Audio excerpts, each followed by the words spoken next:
The Bard of Hogwarts. This video is purely for entertainment and does not infringe on copyrights or laws. The rights to the novel and image belong to the original author. We do not claim ownership. Don't like waiting and want to listen to this fanfic in full now? Subscribe to our Patreon, where you'll find the best fanfics. Chapter 151, Breaking Through the Fog and Seeing the Truth. In the dim room, invisible dust drifted slowly through the air. In the center of the room, an old oil lamp flickered alone, its faint light flickering unsteadily, as if it would go out at any moment, yet it stubbornly illuminated everything around it. The flame on the wick flickered, sometimes bright, sometimes dim, accompanied by a gentle crackling sound, like the breath of the night, deep and distant. Beneath the lamp, Ino held a delicate straw ring in her palm. That's the story. In the back alley of Hermione, that nameless young man died. Love ultimately lost to material things, and the straw ring lost to precious jewels. Before he died, the young man left these words: "If a woman truly loved me, even if I gave her a straw ring like this, she would be happy to accept it." No one knows his name, no one remembers his existence, and perhaps the only proof of his existence in the world is this straw ring.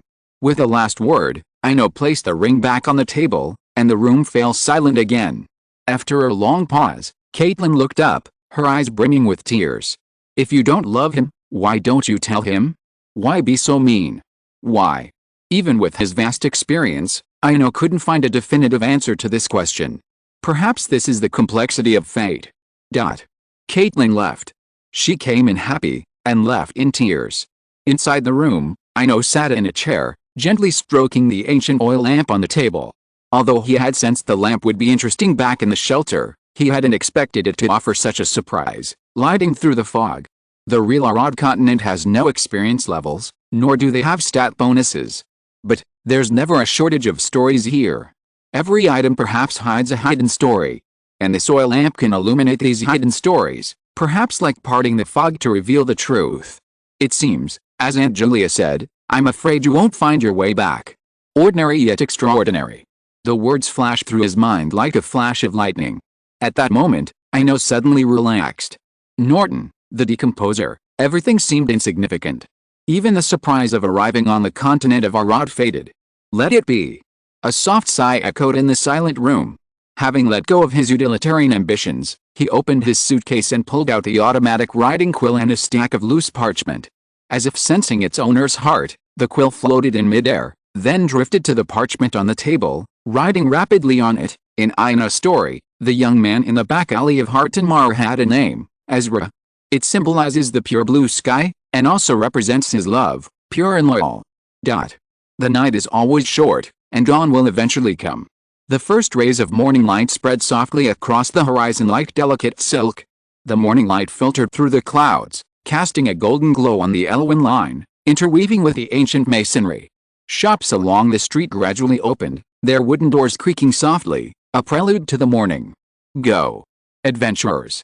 Today is a day full of energy. Celia, wearing a pale pink dress, stood at the bar. Perhaps due to her height, only a tiny head could be seen from a distance. But Celia continued to stand on tiptoe, offering daily blessings to the adventurers who gradually emerged from the inn. Time passed slowly. In the inn lobby, near a corner of the window, Ino sat by the window, watching the endless stream of people passing through the street. Some carried hunting rifles, some wielded greatswords, and even some carried enormous crosses. Though their weapons varied, their goal was the same: to wipe out the annoying goblins in Grand Forest, east of the Elwyn line. Time slipped unnoticed until morning. The streets gradually thinned out, presumably because all the adventurers had already entered the forest. After breakfast, Ino stood up and headed for the bar. "Good morning. Brother Ino, aren't you going adventuring today?" Celia greeted softly at the bar. "I'm not planning on adventuring here. I came to see Caitlin. Why didn't I see her this morning?" Ino glanced around in confusion. After all, he hadn't seen the sought-after woman since waking up that morning. Sister Caitlin left for the forest early. She's always the first to leave. Celia drooped her head, looking exhausted, as if tired from standing. He didn't mind hearing that Caitlin wasn't there. After all, she was an adventurer first and foremost, so it was normal for her to be at Grand Forest so early. "By the way, Celia, do you know how to get to Hermione? Or where can I buy a map?" In the sky above the Elwyn line, Over 10,000 meters above the ground, in the stratosphere, a graceful black swan, wings spread, soared leisurely. Using an animagus to travel was a helpless measure. Although there was the magic of dissipation, it required that one could only travel to places one had been to before.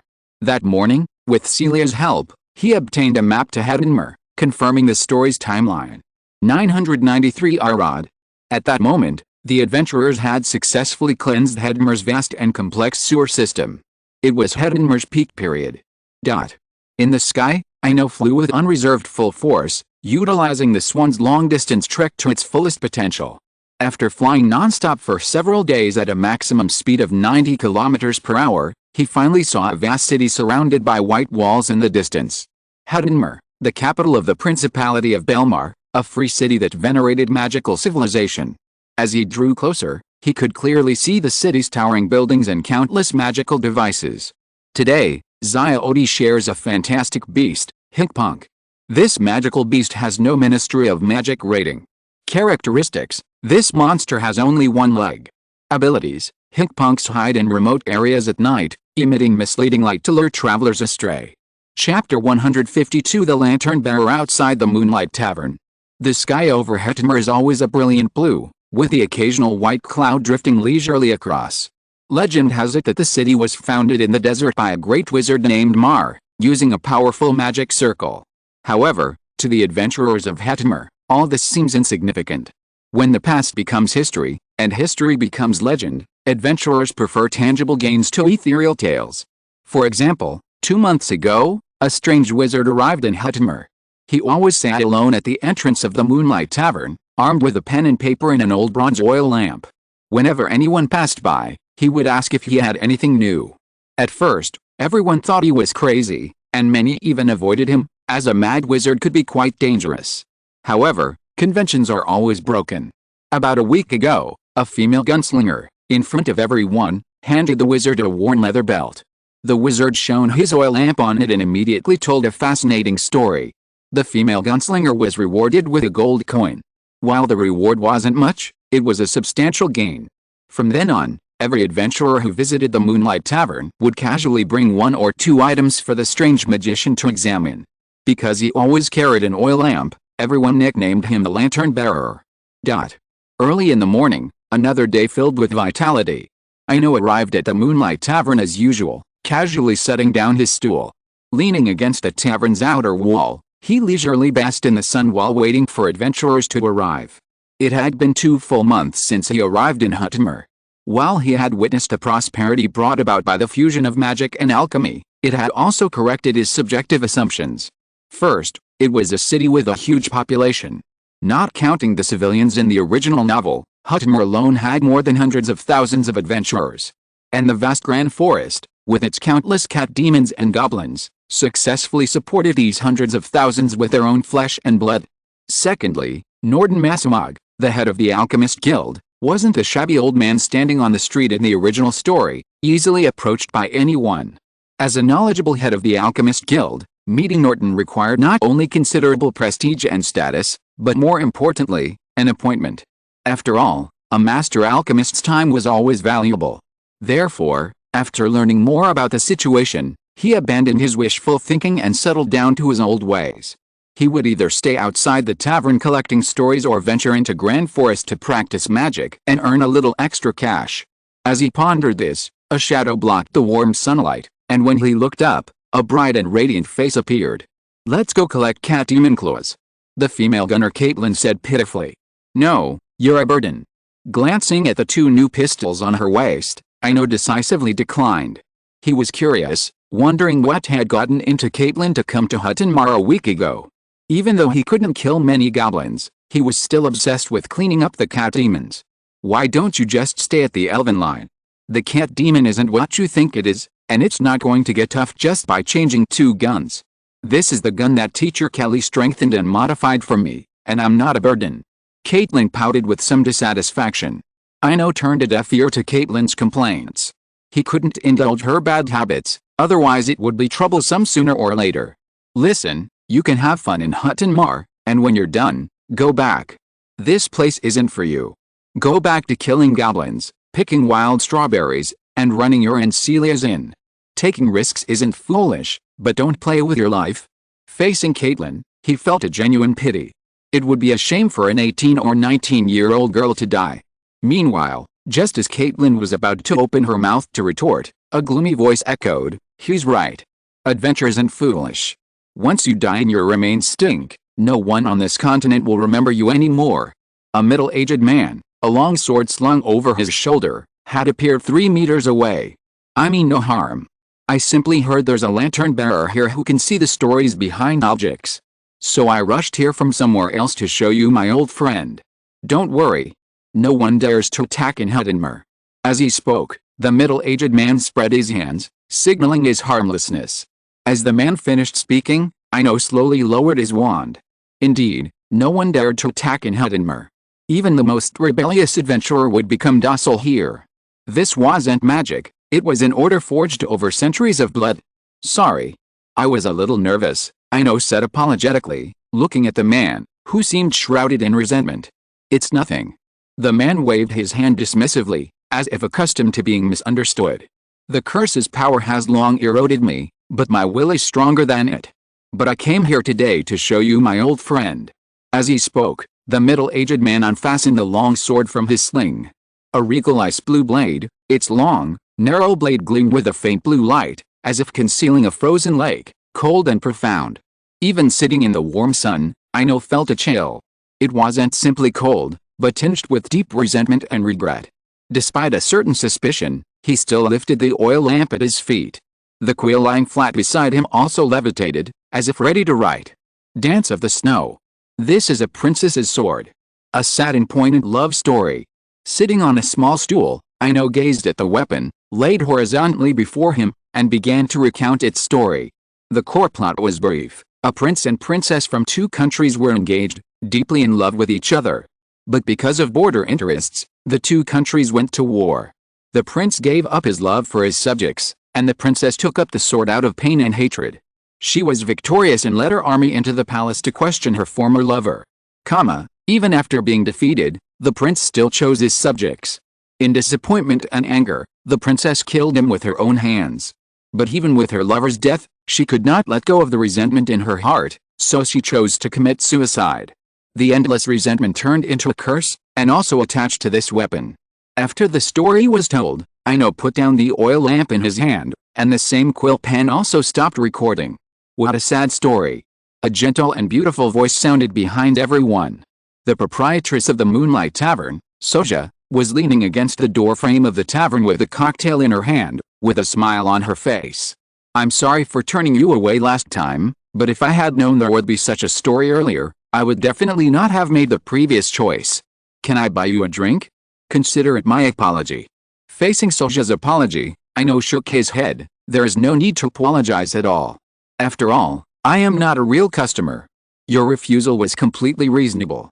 While speaking, he also took out a gold coin from his pocket and handed it to the middle-aged man. The rule of paying for stories can never be changed. The story is suspected of having a watered-down word count, but Zyodi has reached the charging note of 199. The chapter has 2,199 words, which is still counted as 2,000. Meow. The story content is free, just say whether Zyodi is well behaved. Chapter 153, Book Editing and Printing and the Dance of the Snow. Looking at the gold coins before him, the middle-aged man didn't reach for them. Instead, he stared blankly at the longsword.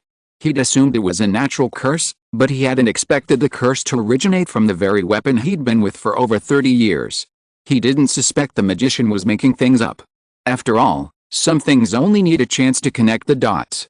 The truth was revealed when the past was connected. He'd found a longsword in the ruins during his first adventure at 16. The curse had fallen the following year, tormented by cold and resentment. His 30 years of perseverance seemed a joke. Suddenly, the middle-aged man pushed the longsword away from him. "Mage, you're here every day checking things out and paying for them. You must be wealthy, right?" Ino was taken aback by the sudden question. Why was he checking his wealth out of the blue? Before he could react, the middle-aged man seemed to have made a decision. His expression lost its previous sharpness, and he seemed to slump. "Do you want this magical weapon filled with stories? I'll sell it to you for 20,000 gold coins." 20,000 gold coins? Ino was speechless for a moment. He'd been going to the Thunder Ruins every now and then for the past 2 months, slaying cat demons, hundreds, even thousands, of their claws, and barely earned less than 1,000 gold coins. And yet, the other side was asking for 20,000. The middle-aged man seemed to have noticed something and re-wrapped his weapon in linen. I'll wait here for a month. During that time, you can ask anyone you can about the price of the magic weapon. Even though it's cursed. The middle-aged man left, just as he'd arrived, disappearing silently into the crowd. That man was terrifying. I felt like he'd attack me at any moment, Caitlin said, clutching her chest with lingering fear. Are you scared now? Ino chuckled, glancing at the older girl beside him. It's true that people can't teach you, but they learn things once they're taught. Stay a week at most, then go back to Elwynline and pick wild strawberries. Why do you always mention wild strawberries? They're not good. They're sour and astringent. Caitlin didn't argue with Elwynline this time, but she did ask curiously about the wild strawberries. Because wild strawberry also has a sad love story. But now I need to go to the tavern for a drink. I can't keep the beautiful Lady Soja waiting. As he spoke, Ino began to gather his things, dispelling the transformation spell on the small stool. Moonlight Tavern. As one of the most famous taverns in Huttonmer, its fame stems not only from the charming and beautiful Soja, but also from the atmosphere and feeling of being inside. Unlike the bustling crowds of other taverns, anyone who enters the Moonlight Tavern is greeted by a clear and ethereal atmosphere, as if shielded from the hustle and bustle of the outside world. The interior is clean and elegant, with mirror-like white walls and a soft, shimmering wooden floor. An exquisite magical chandelier hangs in the air, gently casting a warm light. In a corner of the tavern, 3 carefully prepared cocktails were placed on the table. 3, because Caitlin had also entered, seemingly determined not to leave without telling a story. The tavern wasn't crowded that morning. After putting down his drink, Soja gracefully sat down beside him, then raised his glass. I apologize for my earlier behavior. The stories are wonderful. I told you not to apologize. I was reckless. The atmosphere here shouldn't be ruined. After glancing around, Ino raised his glass and gently clinked it with Soja's. I see you've recorded many stories. Would I have the honor of reading them? I'll pay you. Soja asked softly, setting down her glass. Of course. I recorded them so that they could be passed on, so that lost stories could be known again. Ino opened the box and took out the bound parchment. 2 months, over 300 stories, some long, some short, but all deeply moving. Perhaps only true feelings can leave hidden stories in an object. Make a double copy. Seeing Caitlin's pitiful look, he waved his wand, copied a copy, and handed it to her. In the quiet atmosphere, Ino carefully sipped the carefully prepared cocktail. It lacked the sharpness of other drinks, perhaps due to the added juice, but with an overall sweetness. Time slipped slowly, perhaps an hour or so. Ordinary people, ordinary objects, ordinary stories. But the emotions behind them are anything but ordinary: sacrifice, love, salvation. Soja put down the bound parchment and sentimentally commented on the story. However, just as he was about to respond, Soja changed the subject, moving on to something unrelated. 20,000 gold coins for that weapon isn't expensive, or at least it's a bargain. Perhaps they wanted to find a good home for it, someone who understands it. Though the topic shift was abrupt, Ino didn't mind it too much. He spread his hands naturally and said helplessly, I know it's not expensive, but I don't have the money. He couldn't even come up with 2,000, let alone 20,000. He also had a premonition that his travels in Arad were almost over, and the remaining time wouldn't be enough to raise the money. You don't have money. But I do. Soja chuckled. I really like this story, so I want to publish it as a book. I'll pay 20,000 gold coins and buy out 50% of the profits. What do you think? Are you sure? This book might not make much money. It doesn't fit the adventurer's style. It's too bland. Although he was tempted, Ino didn't agree immediately. Having decided to forge his own path, he had to make certain things clear. There are more than just adventurers living on the continent of Arad, Soja replied calmly. In that case, I promise you. Ino nodded decisively. Now that everything was said and he insisted on his choice, he would be a fool not to agree. After all, this was a one-time trip. He would agree without hesitation to buy out the entire profit, not to mention 50%. Meanwhile, Caitlin looked at the two of them, bewildered. How could a deal of 20,000 gold coins be struck over the space of a glass of wine? This wasn't just 200 or 2,000, but a full 20,000 gold coins. If she had the money, she'd probably have already learned mechanical engineering skills from Teacher Kelly. After all, a mechanic isn't a roving gunslinger, stalking around with two pistols all day. As the most expensive profession, without ample funds, even a small self-destructing robot wouldn't be affordable. Maybe I could collect stories. The thought suddenly flashed through Caitlin's mind, and her eyes lit up. Chapter 154, The Second Magical Beast Control and the Phoenix. In the autumn of the 930th year of the Orrod calendar, a prose novel titled The Lost Warrior was published.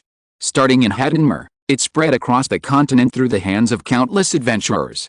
From the tranquil Grand Forest, to the bustling Sky City on the west coast, to the eternally frozen Snow Mountain, to the chaotic Northmere, and even to the dark city of the Dark Elves. People met a young man weaving rings from straw, a princess driven mad by love, a blacksmith who sacrificed himself to forge weapons, and also a wizard known as the Lantern Man. Sanctuary. Ino stood quietly on the icy path. At its end, another fork suddenly appeared, a path made of countless parchments. Each parchment was written in golden ink, a different story. Similarly, the sanctuary had undergone earth-shattering changes, the most obvious being the icy path. It had widened and lengthened. What was once a small path, only 3 or 4 feet wide and about 10 meters long, has now expanded to a vast road, hundreds of meters long and 5 or 6 meters wide. Red maple trees are even planted on both sides of the road. However, strangely, the tall, straight maples don't bear beautiful red leaves, but instead, they bear leaves shaped like parchment. Friendship? Fame? Legend? Ino murmured, looking around. The dramatic changes in the shelter made him reflect on this experience. I have abandoned utilitarianism. With a soft sigh, the figure in the shelter suddenly disappeared, along with the suitcase beside him. Silence returned, leaving only the gentle swaying of the parchment maple leaves. Hogsmeade. A small building steeped in history. On the second floor of the room, the ceiling, like an unusual suspended ceiling, was covered with blue spider webs. In the center of the web, a 3-foot-tall blue acromantula lay quietly. Interestingly, a thick book lay spread out before it. Upon closer inspection, the book on the web turned out to be a classic, Knit Scamander's Fantastic Beasts and Where to Find Them. In his room, Ino leaned back on his bed, quietly watching the figure reading on the ceiling. Halfway through summer vacation had slipped by unnoticed, and it was already the end of July, more than 20 days after leaving Orrod. Lena, if the sanctuary could add another magical beast, what kind would be most useful? Add. A cold voice echoed from the ceiling, and a moment later, Lena poked her head out. You mean, controlling a new species like you control me? A simple question, one that would have been ignored by him a few months ago. Although he had felt a bit overly mature the moment Lena first spoke, he didn't dwell on it, simply dismissing it as a characteristic of the acromantula. It wasn't until the last time they left Middle-earth, waking up in the sanctuary and sharing the sensations of the ice blue flower, that the word control now felt awkward. We're friends. That'll never change. Ino explained helplessly, though he himself felt the explanation was rather pale. After all, as he had said, he had absolute control over the acromantula hatched in the sanctuary. Forget it. Let's not talk about this anymore. It's already like this. The cold voice from the web echoed again, though its tone held a hint of resignation and compromise. Perhaps some things don't need to be pointed out. Tacit understanding is the best way to get along. With a simple complaint, she skipped the previous topic. If the species you're talking about are from that book, I only have 2 suggestions, Thunderbird and Phoenix, but I prefer Phoenix. As for the other junk, there's really no need to bring them in, including that giant lizard called a fire dragon. At the mention of Thunderbird and Phoenix, Ino smiled wryly and turned his head away. That's a bold statement. Not to mention the Phoenix's rarity, there are only 2 Phoenixes in the vast wizarding world that have interacted with the wizards, Sparks, the mascot of the New Zealand Motola Macaws, and Fawkes, Dumbledore's messenger. Aside from these 2, I've never heard of any other Phoenixes interacting with wizards. As for the Thunderbird, while not as rare as the Phoenix, it's not something you can just get, not to mention the egg it requires. Forget it. Read your book while I think of something else, Ino said weakly, lying in bed. Incompetent. A sharp voice echoed from the ceiling. This made him shudder subconsciously. After realizing what was going on, he complained, "It's not that I'm incompetent, it's that I really can't find it." "You're still so stupid." Second row of the bookshelf, Ravenclaw door knocker questions and talks. Which came first, fire or phoenix? Think about it yourself. If fire can give birth to hope, why can't it give birth to phoenix? Magic requires study, not just lying in bed all day. After saying this, Lena retreated directly onto the spider web and resumed reading. But his tone was inexplicably filled with a hint of disappointment. The room gradually fell silent. Ino didn't respond. His mind was preoccupied with questions about the phoenix and fire. The phoenix dies in flames, and is reborn in flames. But which came first, the fire or the phoenix? If it were simply a matter of answering a question, the answers would be endless. It could be called a cycle, or even philosophical idealism. Without fire, there would be no phoenix. What you see first is what existed before. But if one wanted to study fire and the phoenix, it truly wasn't something that could be solved with mere rhetoric. "Let's try," he muttered to himself, and Ino vanished. Lena, oblivious to the disappearance, continued to use spider silk to hold the pages together, quietly flipping through the pages. Far away in Egypt, beneath the majestic pyramids, Arthur Weasley and his entire family stood together. Before them stood two reporters from the Daily Prophet, one covering the event, the other photographing it. "Mr. Weasley, please get the children closer together. And the one holding the mouse, if you really want to show it, hold it on your head or on your shoulder." The photographer couldn't help but grumble. The whole family looked like they drunk a pint of euphoria. It was just a photo shoot, less than a minute, and they were all dancing around. "Ron, stand still. And you, stand straight." With Mrs. Weasley's forceful intervention, everyone obediently moved closer together, each smiling a beaming smile. Ron, too, didn't place scabbers on his head as the photographer had instructed, instead holding it in his hands in a prominent position against his chest. Click. The shutter clicked, and a fresh family portrait was ready. Zia Odie's sharing today, Jarvie the Ground Martin. British Ministry of Magic Classification, XXX. Appearance, the Ground Martin looks like an overgrown snow ferret. Habits, Ground Martins spend most of their time underground, preferring to eat goblins, but also moles, mice, and voles. Abilities and uses, Martins can speak, though their intelligence is not sufficient for true conversation. Martins can only speak a few short, usually rude, sentences in rapid succession. Chapter 155, England in Darkness. Time is fair, it favors no one, and it doesn't stop for anyone. It's also fickle, quietly transforming the world with every passing moment. While the Wheel Eyes were traveling in Egypt, a gloomy cloud hung over the British Ministry of Magic. More precisely, it was over the Minister for Magic's office. Fudge sat in a dragon-hide armchair, his face gloomy and forbidding. Half an hour later, he received news from Azkaban. The infamous Sirius had escaped.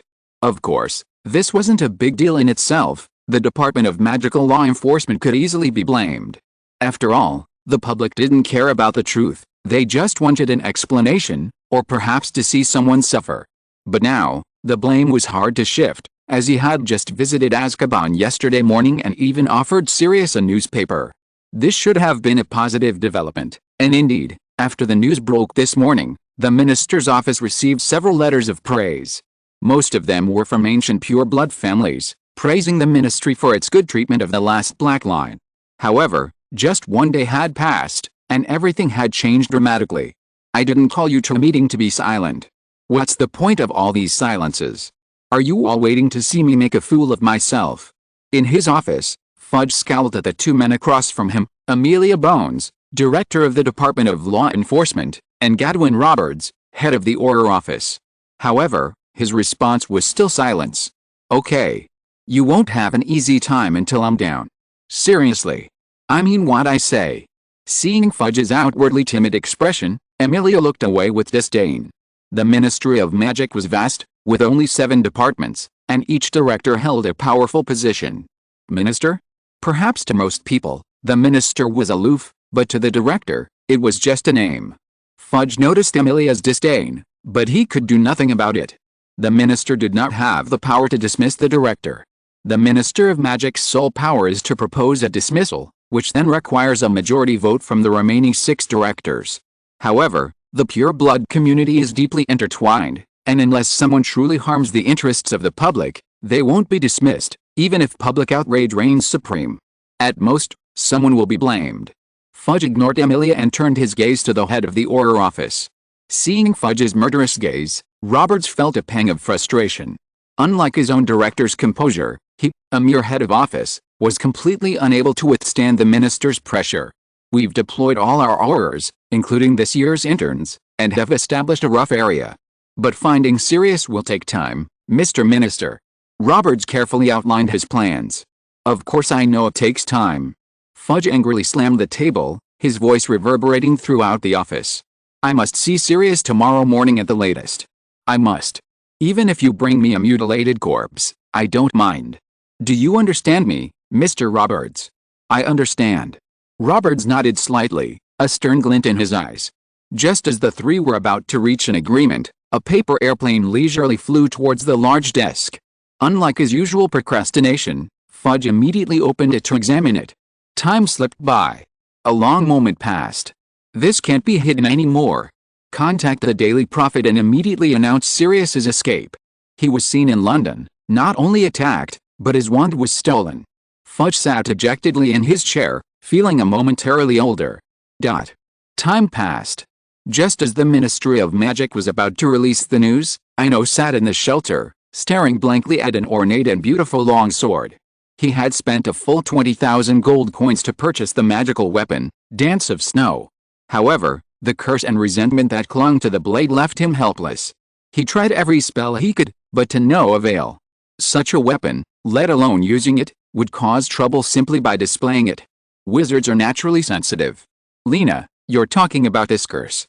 Ino turned to look beside him. Before he could finish his words, he was interrupted by a cold voice. Don't look at me. I'm just a necromantula, what else can I do? Then I'll find a way myself.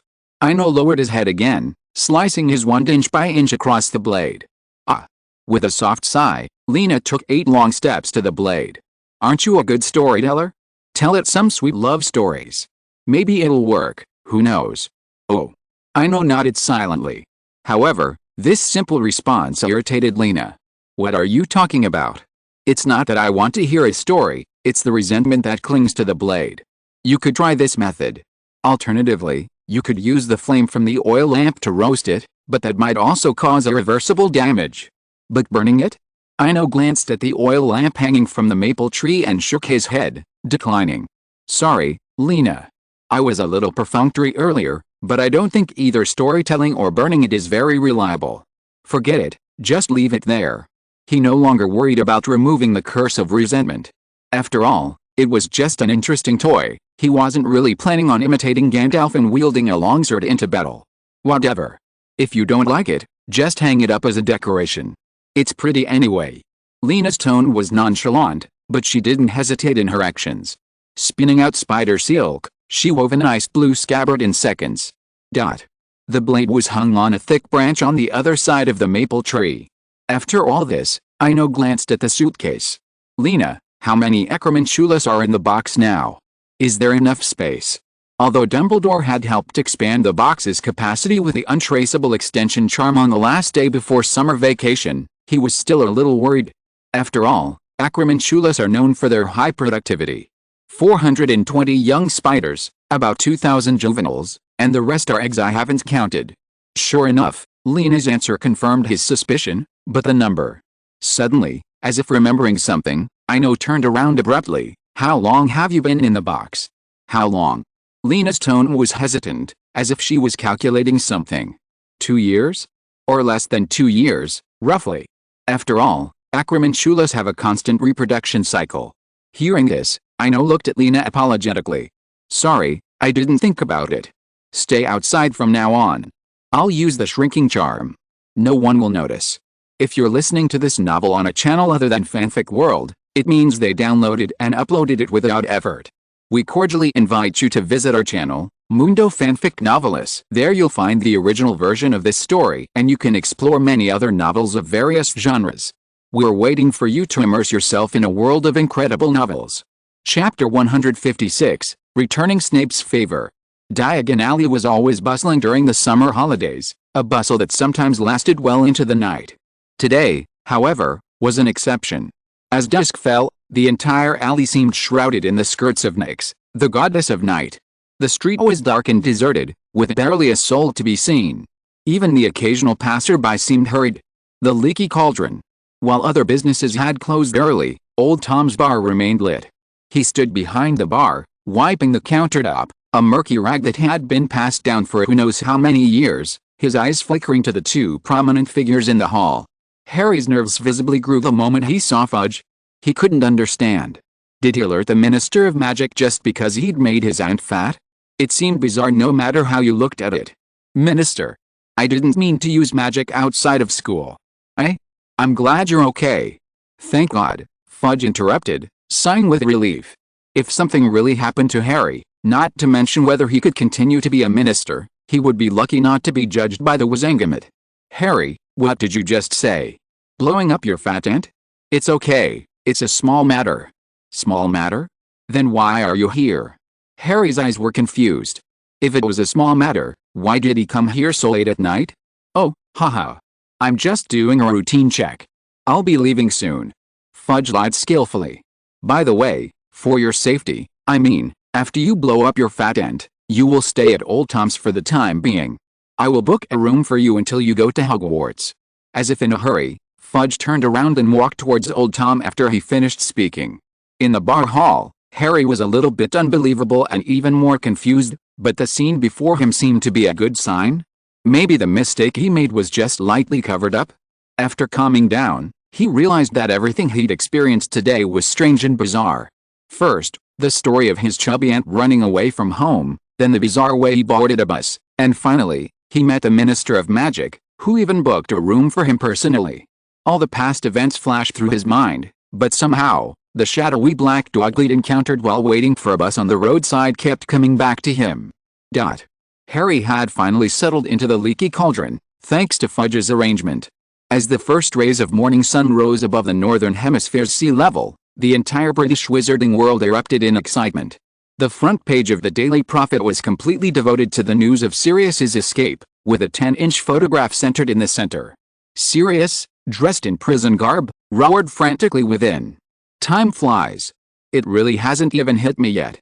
Ino sighed, putting down the newspaper.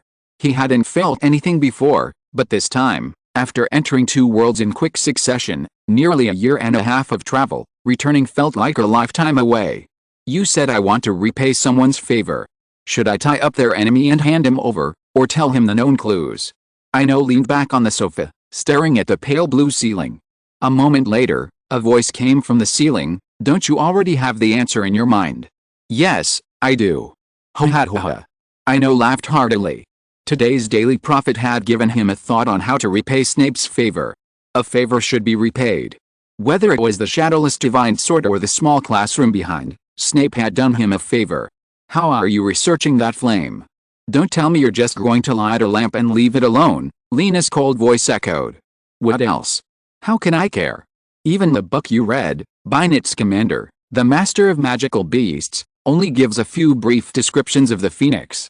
Without any information, how can I research it? Ino's tone was a little helpless. The lantern hanging from the red maple tree held a flame he had specially ignited with magic. The flame of redemption and hope, an attempt to hatch a phoenix. Although it was useless, hanging it there was a psychological comfort, better than nothing. You should go visit and learn. I used to. Forget it. I just want to tell you that some knowledge won't be printed in books, especially books meant for the public. Lena's tone was tinged with nostalgia. Before Ino could speak, he continued, thoughts, insights, even unproven conjectures, this knowledge will never appear in public books, and it's precisely these things you need that aren't available to the public. You're right. Ino nodded affirmatively. I'll go write a letter now and find an introducer. There's still time during summer vacation. With that, he stood up decisively and slowly walked towards the desk by the window. If he wanted to visit Newt's commander, asking the old headmaster to act as an introducer was undoubtedly the best option. Half an hour later, a well-worded letter was completed. Ino waved his hand, and the owl in the corner of the room flew towards the desk. He was now liking the transformed owl Professor McGonagall had given him even more. It didn't need to be fed, and there was no need to worry about it getting sick, yet it could still perform its job as a messenger perfectly. As the owl gradually disappeared, Ino slowly withdrew his gaze. Lena, have you ever thought about living independently? I mean, finding a world you like. Ino paused mid-sentence, unsure if Lena would survive in this fantasy world after he left. Similarly, in the spider webs on the ceiling, Lena fell silent upon hearing these words. After a long pause, a faint sigh echoed from the ceiling. I don't want to lie to you, but let's talk later. If possible, can you buy me some books on blood curses? Okay. Ino said firmly. He always felt a sense of gratitude towards Lena, or rather, the White Witch. Although she had imprisoned him for half a year, she had always treated him with courtesy, especially by gifting him the inheritance of ice magic upon parting, which directly opened a path to legend. It's a common sense to repay a favor, and his experiences in this fantasy world, in particular, had instilled in him a deeper concern for spiritual development. If possible, pay more attention to that flower in the future. Connect with it, resonate with it, and perhaps you'll gain something unexpected. And, that last spell, try not to use it if you can. It's really a little early for you right now. Hearing these thoughtful instructions, Ino smiled silently and sighed softly. Thank you. Although I don't intend to use it, it seems to have manifested. It was during this time, after returning from 2 worlds, that the White Witch's legacy, the third and final spell once recorded on the petals, surfaced in his mind. Perhaps it was the accumulation of magical power, or perhaps something else, but it was just so magical that the spell that had once only been revealed in name was now clearly visible. Chapter 157 Hello, Knits Commander. Gatwick Airport, southwest of London. While not as famous as Heathrow, it's also an international airport, and well equipped with shops, restaurants, and bars, offering passengers a wealth of shopping and dining options. In the departure lounge, Ino sat empty-handed on a standard bench, quietly awaiting his flight to the United States. 2 days earlier, he had received a reply from Dumbledore, also accompanied by a phoenix tail feather. The letter revealed that Newt was not currently living in seclusion in Dorset as in the original story, but in a small town in Massachusetts, just 300 miles from Ilvermorny. His presence at the airport was a careful decision, made after understanding the Ministry of Magic's procedures.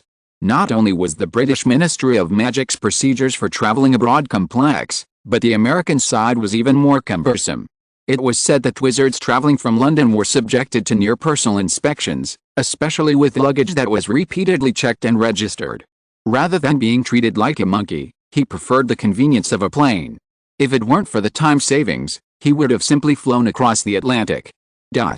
Time slipped by quietly. After passing through security and boarding the plane, Ino settled into a chair and began to rest. He was looking forward to meeting Newt, if for no other reason than to own a phoenix that could travel the world. Disapparating was too restrictive. It wouldn't work over long distances, in places it had never been, or in combat. Therefore, owning a phoenix of its own offered countless hidden advantages. Ino dozed off in his chair, unconcerned about anything else. Massachusetts, USA. In an ordinary small manor house in the town of Amherst, located in the western Pioneer Valley, Newt looked at the red figure that suddenly appeared beside him and chuckled softly. Greeting, long time no see. Fawkes. This was Dumbledore's phoenix, with whom Newt had befriended many years ago thanks to his own talents. Fawkes nodded in a very anthropomorphic way at the greeting, then placed the letter in his beak on Newt's lap. Looks like someone wants me to live a peaceful life again. Despite his complaint, Newt immediately opened the envelope. Meanwhile, after getting off the plane, Ino handed the taxi driver an address. Sir, please take me to this place. British. The driver took the address, glanced at the information, and then launched into chatterbox mode. Are you here for tourism? Compared to Amherst, I recommend Lockport. Not only is the scenery beautiful, but the lobsters are also famous. It seemed that taxi drivers all had a certain chatty nature. Ino had tried his best to remain silent, but after nearly an hour's drive, he managed to bring up topics ranging from Washington to Lincoln. The car stopped in front of a small manor. Even though it was parked, the driver continued to chatter. A wasteland? You're here? Never mind, here's my business card. Call me when you're back. We can also talk about Roosevelt and his contribution to saving the collapsing economy. Okay, sir, Ino interrupted, then decisively paid and got out of the car, without a single hesitation. What the taxi driver saw as a wasteland, Ino saw a refined small manor, shaded by green trees and brimming with life. After the taxi pulled away, he didn't immediately knock on the door, opting instead to enter the bushes by the roadside. When he emerged, he had a vintage suitcase in his hand, a perfect opportunity to ask for information on raising Accordion. Outside the small manor, Ino had just raised his hand to knock when the door swung open automatically. Just as he was lost in thought, he felt something soft touch his hand. Looking down, he saw a lion-like tail gently brushing the back of his hand. It was a ginger-colored Kneazle, nearly 2 feet long, with enormous ears. It flicked its tail and meowed crisply, as if asking for information. Well, that was very Newt. Ino chuckled and crouched down. I'm here to visit Mr. Scamander. Dumbledore sent me here. The soft touch returned, and the Kneazle swung its tail again, turning and walking gracefully ahead. As if fearing the other party might not understand, the Kneazle looked back after a few steps, confirming it was following him before continuing on. After about 3 or 4 minutes, crossing a lush green lawn, Ino spotted the main character of this visit, the nearly 90-year-old, white-haired Newt Scamander, the protagonist of the previous story. Newt seemed to have noticed what was happening, leisurely rising from his chair and approaching, followed by 2 other beautiful Kneazle. Good morning, Mr. Scamander. I apologize for my unforeseen visit. I am a Hogwarts student, Ino Swinburne. As he spoke, Ino pulled the phoenix tail feather from his pocket. Come and sit down. Don't be shy. Dumbledore has already written to me about your situation, Newt replied with a smile. Dressed in blue robes and carrying a vintage suitcase, this familiar outfit made him feel nostalgic. On the lawn, as Ino sat down, a glass of what looked like an orange drink appeared on the chair next to him. I understand why you're here, but Dumbledore didn't tell me what you wanted to learn. But I don't think it's one of those dangerous creatures in the box, since they're so well behaved. Newt, seemingly having spent so much time in America, had shed his usual reticence and even cracked a small joke. Mr. Scamander, I'd like to ask you about the phoenix. Ino got straight to the point. Seeing that Scamander seemed to be listening intently, he continued, from my limited understanding, this magical species, the phoenix, doesn't reproduce through normal means. This makes me curious about where the first phoenix came from. Ziodes sharing today, Kneazle. British Ministry of Magic Classification, XXX. Origin and distribution, Kneazles were first bred in Britain, but are now exported worldwide. Appearance, Kneazles are small, cat-like creatures with various spots on their fur, unusually large ears, and a lion-like tail. Personality, Kneazles are intelligent, solitary, and occasionally aggressive, but once they develop a crush on a wizard, they make excellent pets. Kneazles can produce up to 8 pups per litter and can interbreed with cats. Chapter 158, Sacrifice and Courage, Fox and Fireworks. In Massachusetts, USA, in a remote estate on the outskirts of Amherst, bright sunlight gently shone across the lawn. An elderly man with white hair and beard sat leisurely in a wicker chair. Though his face was aged, his eyes sparkled with wisdom. His expression indicated that he was lost in thought. Across from him sat a young man in a light blue robe, slowly sipping an orange drink. Beside them, 3 beautiful Kneazles lazily sprawled on the grass, basking in the morning sunshine. Time seemed to slow down. Ino sat quietly, awaiting Newt's response. Perhaps no one had a more definitive say in the field of magical creatures than Newt. A long pause. I've thought about that question before, but no one knows, or perhaps there's no record of it. The phoenix is so mysterious. Reborn from the ashes, appearing anywhere, powerfully shifting, tears that detoxify, and a cry that inspires courage. Newt explained slowly. Ino hesitated, knowing full well he wasn't finished. A master of magical beasts couldn't just dismiss the phoenix as mysterious. Sure enough, a moment later, Newt continued, however, I've encountered both Fox and Sparkles up close. And it's precisely because of that I find the phoenix mysterious. Hearing this, Ino perked up, sitting up straight and listening attentively. Though they're both phoenixes, they give me different feelings. Fox feels like a phoenix reborn from the ashes, a symbol of sacrifice. Sparkles, on the other hand, feels like a phoenix's inspiring cry, a symbol of courage. At this point, Newt's tone suddenly escalated. This is a major discovery. Really? So based on these 2 points, I did a survey and looked up the history of the New Zealand Motola macaws. A very interesting thing emerged. Fireworks appeared after 862 AD, and for more than 1,000 years since then, it has been the mascot of this team. Newt seemed to be old and spoke very slowly. Now he picked up the water glass beside him and slowly fell into deep thought. Ino was not in a hurry and sat aside waiting patiently. Similarly, he felt more and more that this trip was right. Maybe Dumbledore understood Fawkes, but he might not understand the phoenix species like Newt. After all, Fawkes is a phoenix, but a phoenix is not Fawkes. Time passed for a while. Newt, as if recalling a deep memory, spoke slowly. That was the 16th Quidditch World Cup, held in New Zealand.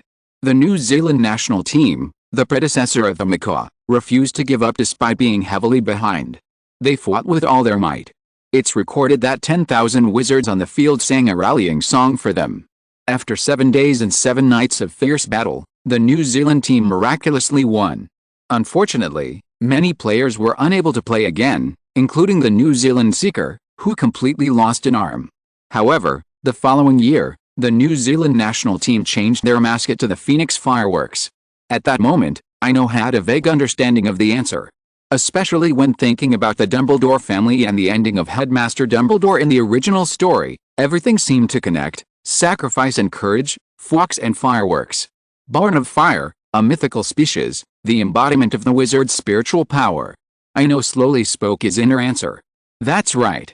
Newt clapped his hands excitedly, as if he had found a confidant. That's the only way it makes sense. The phoenix is immortal because the mission that gave birth to it still exists. Take the Dumbledore family, the New Zealand macaws. As long as the spirit lives, the phoenix lives. But the phoenix's rarity is also due to the passage of history. The phoenix's mission faded, or some families became extinct, and naturally, its meaning of existence disappeared. Born from fire, perished in fire. Suddenly, Nit smiled sheepishly and said with a rather helpless tone, "But all this is just speculation. It's unconfirmed, so I dare not write it in the book. Thank you for your guidance." Ino stood up and bowed slightly to Newt. "Your speculation is very helpful to me, really helpful. To be honest, I just want to hatch a phoenix of my own, or a phoenix whose mission is to be me." Hatching a phoenix? At that, Newt's eyes lit up. For someone who has spent his life with magical creatures, witnessing the birth of a phoenix in his later years is perhaps the truest fulfillment. Of course, if someone else had mentioned hatching a phoenix, Newt would probably have laughed it off. But the man before him was different. After receiving Dumbledore's letter, he'd made a point to investigate. Perhaps the young man before him could actually do it. Especially after seeing that old newspaper from a few months ago, the scene of the Hogwarts Quidditch match. Though there was no sound, the atmosphere could be imagined just from the photograph, not to mention the flames that enveloped the entire sky at the end. Perhaps all it took was a little more effort. That's why, upon hearing the other party ask about the phoenix, Newt hadn't held back a single word. He let out all his speculations and conjectures, all his mature and half-baked arguments. "Stay with me, and we'll study together. I'll handle the Hogwarts stuff. If you really want to go to school, Alvermorny is 300 miles away. My wife has some connections in the States, and I can help you transfer." Newt's smile was bright, genuinely happy. "Thank you for your kindness, Mr. Scamander. But there's no need for a transfer." Ino politely declined the offer. 2 years ago, he would have agreed, conveniently avoiding the turmoil of England. But now, to be honest, everyone has feelings. Let's get started on the research first. If we run out of time, we can just postpone it for this semester. After careful consideration, Ino offered a compromise. Similarly, Nit didn't insist. He was focused on researching the phoenix. As for whether he went to school or not, what did it matter? Even if he was expelled, it wouldn't affect a wizard's achievements. On this matter, he, Nit Scamander, had the final say. "Rest today. I have some data I need to sort through overnight. Tomorrow morning, we can start our new research project." Newt, perhaps a man of action, stood up, but just as he was about to leave, he suddenly stopped. "Oh, by the way, there's a house elf in the manor. You can call her for anything you need. Her name is Kiki." With that, Nit walked towards the room without looking back. From behind, Nit seemed much younger, no longer having the leisurely, aged demeanor he had when they first met. Chapter 159: A Gift from Dumbledore. 1993. With less than a month until summer vacation, it was a day as ordinary as it could be. But for Ino, it was also a day of profound significance, his 14th birthday. Or, more precisely, the day he entered the Crumb orphanage. It was his 6th day at Newt's Manor. After washing up early in the morning, Ino went to the dining room to enjoy a breakfast lovingly prepared by the house elves. As soon as he sat down at the table, the otherwise empty table was filled with a delicious feast, a plate of golden fried dumplings, a cup of freshly squeezed orange juice, and a small dish of vibrant chili sauce. "Kiki, Chinese food is excellent," Ino exclaimed, surveying the dishes. As he finished his words, a soft bang echoed through the air, and a house elf, about 2 to 3 feet tall and dressed in a linen shirt, suddenly appeared from nowhere. It seemed that house elves were related to the goblins of Gringotts, as they both had large, pointy, bat-like ears and mismatched, large eyes. The house elf appeared, placing a hand on his chest before bowing deeply. "It is Kiki's honor to serve Mr. Swinburne, and I am truly delighted to receive your compliment." Perhaps house elves weren't used to being in public, so after a bow and a thank you, the air rustled again, and the figure on the ground suddenly vanished. However, fate seemed to have destined this day to be extraordinary. Just as Ino was about to enjoy a hearty breakfast, a flash of red light flashed, and a second visitor appeared. Fawkes the Phoenix appeared at the table, bearing a wrapped gift box. Unlike Kiki, who exchanged pleasantries for a moment, Fawkes, demonstrating perfect efficiency, put down his item without even a second's notice and vanished in a flash. However, Ino wasn't upset. After all, they weren't familiar with each other, and he couldn't expect a Kneazle to be as clingy as a cat. He untied the letter tied to the gift box, and as expected, it was a thick book, a birthday present from Dumbledore. The book seemed quite old, bound with twine and parchment. There was no name on the cover, but upon opening the title page, he saw a sentence inscribed on it: "The value of life lies not in its length, but in the sacrifices we make for a higher purpose, a tribute to every Dumbledore of the generations to come." Upon seeing this, he confirmed that this was a compilation of the Dumbledore family's history. Truly a great white wizard. Ino sighed with some emotion. Perhaps Dumbledore's achievements were truly no accident. Even if this world lacked magic, with his character, he would surely have achieved something remarkable. Moreover, this was a magical world where dreams come true. In the British Isles, London. In a 3-story residential building in the Stone district of Manchester. On the 3rd floor, in a room adorned with a cool sky blue, Hermione sat quietly at her desk, her chin resting on her hands, her arms resting lightly on the table, lost in thought. She calculated the time. In another fortnight, it would be the last week of the agreed summer vacation. On the wall directly across from her, there was a copy of the Daily Prophet, or rather, a clipping, as it only contained the front page, a large photograph of someone singing on the Hogwarts grounds. "Even though I didn't ask, you won't give me an autograph." Sitting at her desk, Hermione pouted and grumbled at the photo. Every time she saw the newspaper, she got irritated. Everyone in her dorm had signed, but she didn't. So much so that she could only secretly post it around her home, instead of following the unrestrained and shameless girls who would stick it on their beds.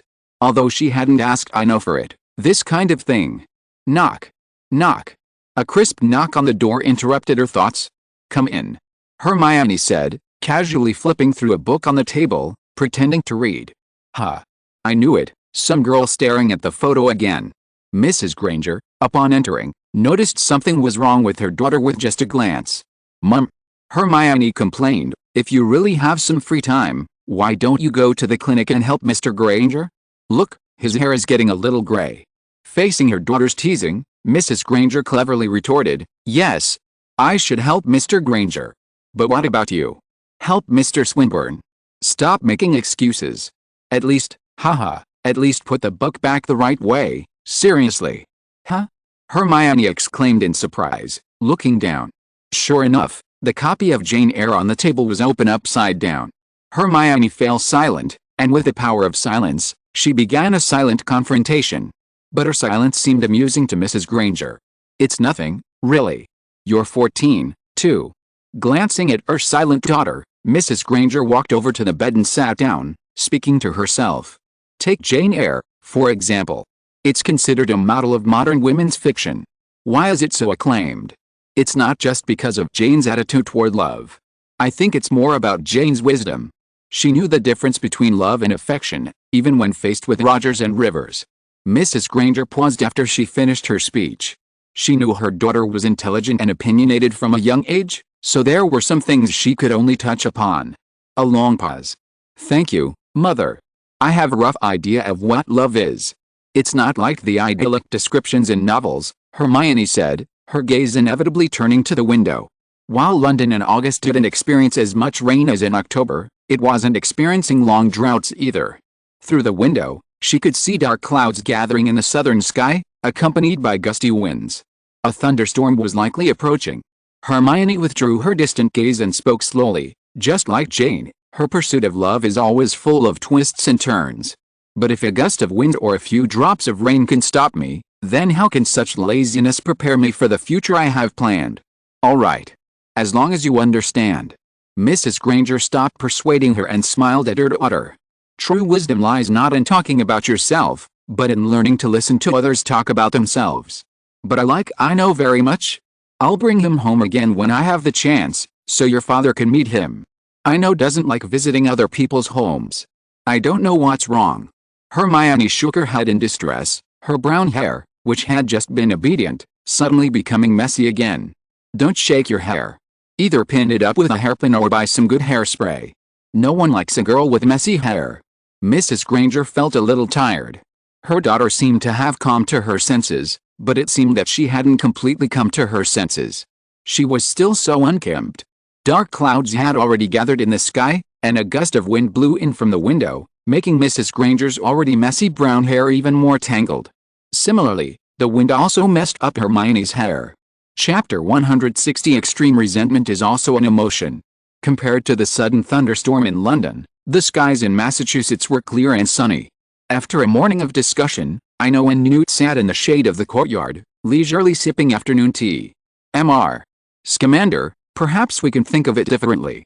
The birth of a phoenix can be viewed as a function of two conditions, quality and quantity. Just like the Dumbledore ancestor, who gave birth to Fawkes through great self-sacrifice. But there was only one of them. Hearing this, Nit turned his head slightly. "In theory, it's possible, but I'd rather believe in the majority. While a single self-sacrificial emotion is magnificent, it's undeniably too demanding. Extreme emotions often lack any other factors. Just like when we were discussing the phoenix, if you were obsessed with it, it wouldn't be born." At Newt's explanation, Ino nodded repeatedly, agreeing deeply. It's like someone asking a wise man, "After all these years, have you let go of her?" And the wise man's response is, "Who is she?" It's not about letting go, nor about being unable to let go, but simply forgetting. "Ino, don't feel pressured. I may be old, but you're still young, and there are plenty of opportunities," Newt reassured. He felt the young man across from him was still a little impatient. "I've contacted La Publishing for you. According to our plan, we'll publish a book and an album first. Once we've built up some reputation, I'll personally talk to Fudge. Let you perform at the opening of next year's Quidditch World Cup. The combined energy of 100,000 wizards should give birth to a phoenix, or we're just guessing wrong." "Thank you, sir." Ino thanked him sincerely. He also increasingly felt that Newt was pure, devoid of the worldly sleight of hand. He simply pursued whatever he wanted, untainted by emotion or self-interest. Perhaps this was the fundamental reason why Newt was so well received and appreciated by the magical beasts. Just like the magical beasts, if you treat me well, I'll treat you well. It's that simple. Just like this project on the phoenix, Nit wanted to research it, so he devoted himself to it. Even if the phoenix ultimately didn't recognize him, he still invested all his energy, time, connections, and even a large sum of galleons. Not to mention the publisher. Just asking Fudge to add an event to the Quidditch World Cup was already something many people couldn't dream of. Similarly, Nit seemed to sense the sentiment behind his words and waved his hand with a smile. "That's not necessary. I'm just curious about the birth of the phoenix. This species is so perfect it shouldn't even be a magical creature. If our research succeeds, the phoenix might be removed from the magical beasts and reclassified as a spiritual magical creature, like a patroness. I hope I'll see that in my lifetime." Hearing Newt's sentimental words, Ino suddenly made a decision. "Wait here for a minute." With that, he vanished from the spot. A moment later, Ino reappeared, suddenly holding a sapphire blade. The blade was about 3 feet long and a meter long, its blade intricately carved. But the moment the weapon appeared, Newt's eyes snapped open. The three Kneazles, also playing nearby, arched their backs and let out low, threatening noises. A powerful curse, filled with resentment. Newt, after just one glance, accurately assessed it. Right. I stumbled upon it. Ino placed the snow dance horizontally on the small coffee table beneath the shade of a tree. Here's what I was thinking. If the phoenix is born simply from extreme emotion, then are there any requirements for that emotion? Extreme resentment is also an extreme emotion, sometimes even more extreme than love and sacrifice. As Ino recounted his story, Newt's eyes brightened. You can try. Burn it with your magical flames. Don't worry. I'll compensate you if it burns. For some reason, seeing Newt's eager expression, his mind kept imagining two children standing under a window. One egging the other on to use a slingshot to hit the glass opposite. Even so, Ino didn't refuse. He had already made up his mind when he took it out. After all, Nit had invested so much in this endeavor. Burn it now. Although he had already made up his mind, he still hesitated before starting. What else? Burn it now. Don't worry, I have a collection of interesting things, every bit as good as this alchemical weapon. Seeing Newt's excitement, Ino said helplessly, I mean, don't we need to take notes? After all, if there really are any changes, it's best to write them down for future reference. Yes. Write them down, Kiki. Newt patted his head and called to the house elf. A thick notebook instantly appeared on the small coffee table. Under the shade of the trees in the courtyard, two figures, one old and one young, huddled together. Despite the vast age gap, their eyes shared a common look, anticipation and trepidation. This was a crucial experiment. Whether it succeeded or not, if the flame showed any change, even the slightest, it would prove their hypothesis correct. On the other hand, if there was no change at all, the rest of the plan would be unnecessary, as the entire argument would have been refuted. So I really burned it. Burn it. Are you ready to record it? Burn. Blazing. As the words fell, a warm orange flame rose from the elder wand. Ino held the wand, carefully directing the flame toward the weapon on the ground. Zizzy. Zizzizzy. As the flame neared the weapon, it seemed to hide an invisible barrier, emitting a piercing sound like boiling oil. The instant the sound rang out, three curious Kneazles nearby fled with their tails between their legs. Similarly, Ino and Newt, the two people in close contact, were also feeling uncomfortable. It felt like a collision of two extremes. Hope and redemption collided with extreme resentment and despair. Time passed by minute. Just as these two extreme emotions clashed at their most intense, Nit quietly drew his wand, holding it for the first time in 30 years. If things go wrong, run. Disappear like you did just now, and leave this to me. Ino nodded silently, unperturbed by Newt's instructions. It seemed as if everything adhered to basic rules. The curse and resentment etched on a weapon were always limited, but faced with the relentless flames, it seemed to have reached its breaking point. Bang! A sound like a mirror shattering echoed. The meter-long dance of fine snow on the ground also changed. First, its blade began to shorten and thin, like snow melting under the rising sun. The flames that burned it also changed. At some point, the orange flames were tinged with thin, pale blue threads, resembling tiny veins. Ziody's magical beast of the day, the Phoenix. British Ministry of Magic Classification, XXXX. Origin and distribution, the Phoenix is a very rare avian magical beast. Currently, only two are known to have been domesticated, Fox and Sparky, the Phoenix mascot of the New Zealand Motola Macaque Quidditch team. Appearance, the Phoenix is a regal, bright red bird, about the size of a swan, with a long, shimmering golden tail and a long, golden beak and talons. Habits, the Phoenix typically builds its nest atop high mountains. Its lifespan is exceptionally long, thanks to its ability to regenerate. When its body begins to fail, it plunges into a blazing fire, from which a young phoenix emerges. The phoenix is a gentle creature, known to never harm humans and only feeding on medicinal herbs. Like the swan, the phoenix can vanish and reappear at will. Powers and effects, the phoenix's song possesses magical powers, believed to strengthen the courage of those of pure hearts and release the fear of those of vile hearts. Its tears have potent healing properties. Chapter 161, Disagreement and Dumbledore's Visit. Under the shade of the courtyard trees, a blazing flame beat like a fiery heart. Its former color had faded, its orange-red hue gradually fading. The air around it seemed twisted by an invisible force, forming subtle ripples. Finally, at the center of the flame, a single azure dot quietly emerged, twinkling like a lone star in the cold night. Around it, tiny blue threads, like a network of capillaries carrying nutrients, grew ever larger. Ino and Newt watched the flame intently, their observations vindicating the truth. Ultimately, the flames, under the influence of extreme emotion, underwent a transformation, albeit a negative one. However, just like the previous encounter, everything seemed to obey the most basic rules. The once beautiful azure dance of snow now resembled the heroic princess in the story, shedding her heavy armor and donning a beautiful dress. The straight sword, once nearly a meter long, had shrunk to 2.5 feet, roughly equivalent to switching from a two-handed grip to a single one. The color also transformed back to the metal's original hue, the silver blade reflecting a cold glow in the firelight.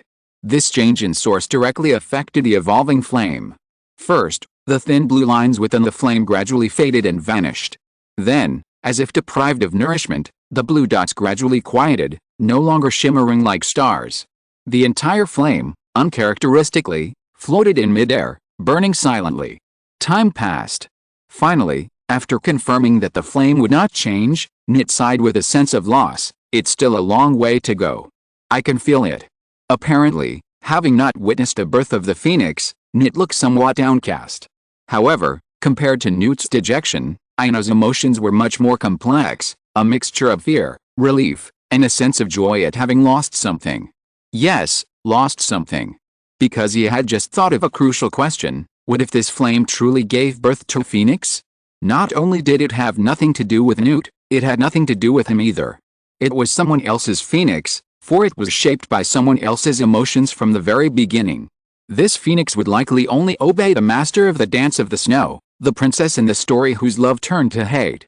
Though the princess had long ago committed suicide for love, and her story had ended, the hatred remained tangible.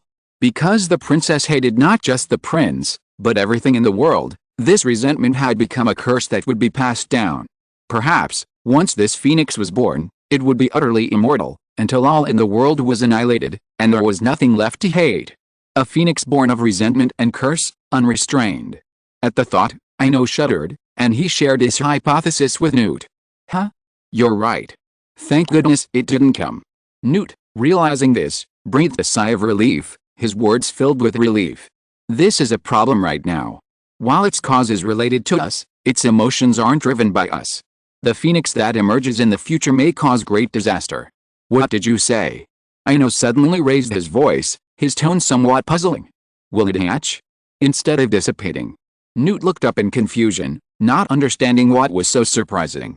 But considering his age, he patiently explained. The singularity has already been born, which means it has life. It's like dropping a stone into an absolutely calm sea. Although the ripples are small, they will eventually become a violent tsunami. The only difference is time. An activation and absolute calm. Ino muttered to himself. Yes, activation. Newt clapped his hands. That's the most appropriate word, activation. Because the original state has been broken, only the initial nirvana and rebirth remain. Newt continued to narrate, but Ino was already lost in thought. The flames before the phoenix's birth theoretically seemed to be an unhatched egg. Since it was an egg, he wasn't afraid. Because once hatched and born in the sanctuary, it can be absolutely controlled, just like those giant acromantula spiders. Mr. Scamander. Leave this flame to me. I can handle everything. Ino interrupted Newt. You handle it. Newt was stunned, his expression agitated. My child. Listen to me, this is no small matter. Although I know you're probably reluctant, it must not hatch. Absolutely. Otherwise, even Dumbledore would be helpless against such a phoenix. In his excitement, Nit ignored all courtesy. He grabbed Ino's hand and said sincerely, let this old man handle it. I'll take it to the Department of Mysteries and personally place it behind the Veil of Death. Sir. I'm confident. Please trust me. Ino broke free from Newt's hand and waved his wand. Bring the suitcase here. The window of the room opened, and the suitcase quickly flew towards them, automatically unlocking the clasp upon landing. Then, a young, 4-meter-tall acromantula appeared. 1, 2, 3, 412. For a moment, Nit stared at the scene before him in amazement. The courtyard lawn was densely packed with acromentulas, their ferocious appearances and sharp, venomous claws. Now, each one stood silently in its place, like soldiers obeying orders. The scene was truly shocking. Not only Newt, but even Ino was stunned. Who could have imagined that an army of acromentulas could be so imposing? A single word popped into his mind: Zerg invasion. That, okay. Newt now felt somewhat convinced by Ino, but still hesitantly, he said, but I need to write a letter to Dumbledore. I hope you understand. Hearing this, Ino felt a little frustrated. Even after all this, he still couldn't convince Newt. Just as he was about to flee with the flames, a familiar voice echoed from the courtyard. Ha ha ha, Newt, you don't need to write a letter, because I'm already here. Well, now there's no chance to run away. Ino quietly released the wand in his sleeve. No one could be presumptuous in front of the old headmaster, not even Voldemort. A quarter of an hour ago, Fawkes told me that a new phoenix was born. I immediately thought it was you, so I asked Fawkes to bring me here. Dumbledore said with a smile, his azure eyes calmly sweeping across the flames floating in the air, but he did not linger for long. Instead, he looked at the Acromantula Legion opposite with interest. Amazing. A sigh without a beginning or an end. I know, you will definitely become friends with Hagrid. By the way, he will be the professor of care of magical creatures this year. I recommend you to take his class. I think you will have endless topics to talk about. Chapter 162, Group Photo at Sunset, The Forgotten Basilisk. Dumbledore's sudden appearance caught both present off guard. Quickly reacting, Ino was the first to greet him. Good afternoon, Professor. Care of Magical Creatures was originally my elective class. As for Hagrid, while we're unfamiliar, I think we'll get along well. Meanwhile, Newt, despite his graying hair and beard, still exuded the respect and warmth of a student toward a professor. He approached Dumbledore with open arms. It's been ages since you've been here. I think I know, and I got into some trouble today. As he spoke, Newt turned and gave Ino an apologetic look. Ino, speechless, looked up at the sky. He now felt that Newt was innocent, yet also somewhat disloyal. Two children had been slingshotting the glass together, but as soon as their parents arrived, one of them turned and complained. Dumbledore observed their eye contact and felt a strange tinge of envy. Since becoming Hogwarts headmaster, nearly half a century later, no student has been willing to engage in equal and engaging interactions with him. Fame is an honor, but also a yoke. At school, he even resorts to antics, dressing up as a mad old man, hoping to gain the students' affection. Sadly, even then, the students maintain a polite distance. As he sighed, Newt appeared before him, and Dumbledore, in turn, embraced his former student. Newt, you're not causing any trouble, and this isn't much trouble, believe me.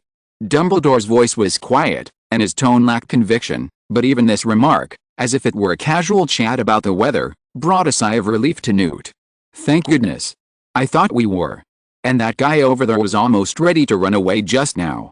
He mustn't think I didn't know. Newt deliberately raised his voice, as if afraid someone might not hear. Hearing he'd been accused again, Ino stopped reading the stars in broad daylight. Turning around, he feigned anger and retorted, how could I have escaped? That was a maneuver.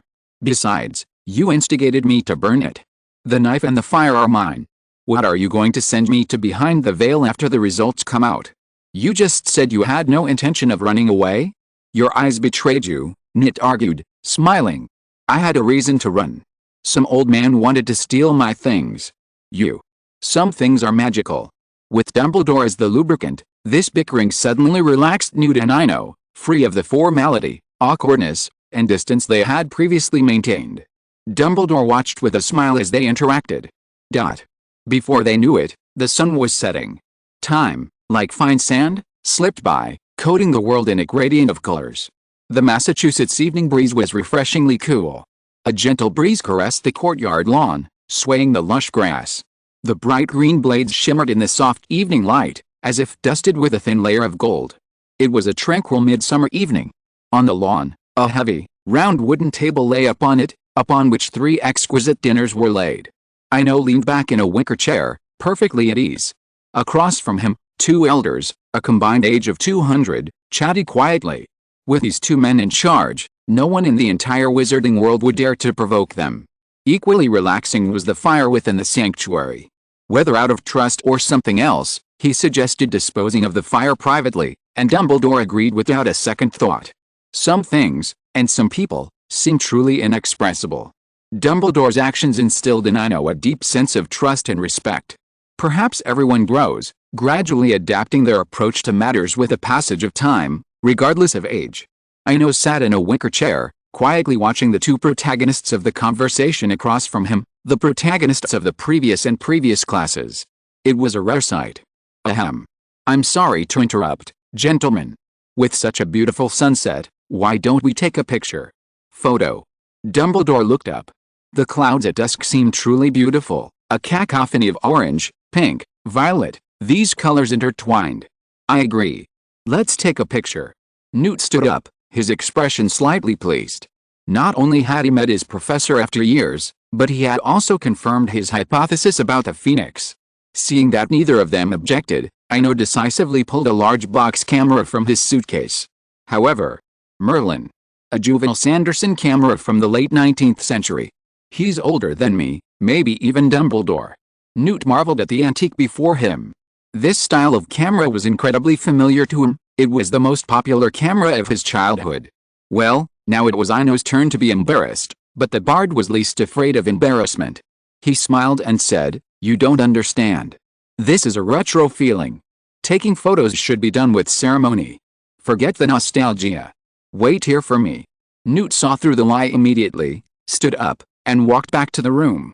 When the two of them were alone on the lawn, a red figure flashed by again. Fawkes delivered a letter for Dumbledore. A moment later, looking at the suddenly appearing phoenix, Ino seemed to remember something and slowly sat up. "Professor, did you know there's a basilisk hiding in the castle? The one left by Salazar Slytherin." Hearing this, Dumbledore gently removed his half-moon glasses and said in a somewhat puzzling tone, "I know. But I don't know where it's hidden. I've been looking for it." There was no confusion, no counter-question, and no curiosity about how Ino had learned this news. Dumbledore's answer was as bland as a soda, neither sadness nor joy. "If I knew where it was hidden, what would you do with it?" Newt quietly returned as they spoke, and Ino dropped the subject. After all, some things could always be discussed later. In the courtyard at dusk, Newt was adjusting a new Polaroid camera, the most popular in America at the time. Seeing Newt's deliberate display, Ino secretly felt in his pockets. He still had a good supply of gold coins from selling cat demon claws in Arad. Alchemically modified cameras are a bit tricky. Not only can they take photos instantly, they also automatically add developing chemicals. Newt exclaimed deliberately loudly as he slowly walked out onto the lawn. As he stopped, a camera stand suddenly appeared on the ground. Adjusting the angle, Newt quickly returned and stood to Ino's right. In the setting sun, Ino and Fawkes stood in the middle, flanked by Dumbledore and Newt. Click. The Polaroid camera made a crisp sound, and 3 developing potion photos were printed out in quick succession. In the photo, all 3 of them are smiling brightly, especially Dumbledore, who always makes some funny gestures. If you're listening to this novel on a channel other than Fanfic World, it means they downloaded and uploaded it without effort. We cordially invite you to visit our channel, Mundo Fanfic Novelists. There you'll find the original version of this story, and you can explore many other novels of various genres. We're waiting for you to immerse yourself in a world of incredible novels. Chapter 163, Miss Rabbit and Mr. Liar. 1993.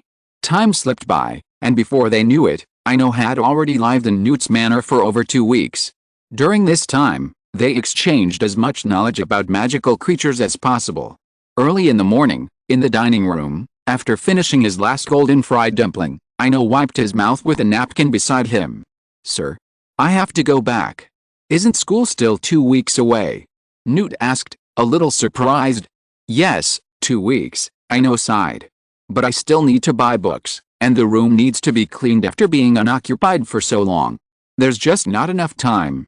"There's never enough time," Newt repeated, muttering, then stood up. "Wait here for a while, I'll give you a parting gift." As Newt left, Ino's gaze turned to the window. This year's summer vacation had been truly eventful for him. 2 consecutive trips to fantasy worlds, learning apparition in a training class, meeting Newt, the master of magical creatures, and even acquiring a half-finished phoenix of his own. Maybe I should write a travelogue, like the Brothers Grimm, so the stories can be passed down. While he was pondering this, Newt had already returned to the restaurant, clutching a Polaroid camera. "This is for you. Nostalgia is sentimentality, but young people should use these modern things." The camera was placed on the table, and then Newt pulled a letter from his pocket. "Here is my address in Dorset. I'll probably be settling back in England after Christmas this year. You're welcome to visit any time during the holidays." Ino took the envelope, carefully placed it in his suitcase, and then turned to look at the camera on the table. "Thank you for the gift. To be honest, I was planning to go back and buy one." "Ho ha ho ha. I knew it.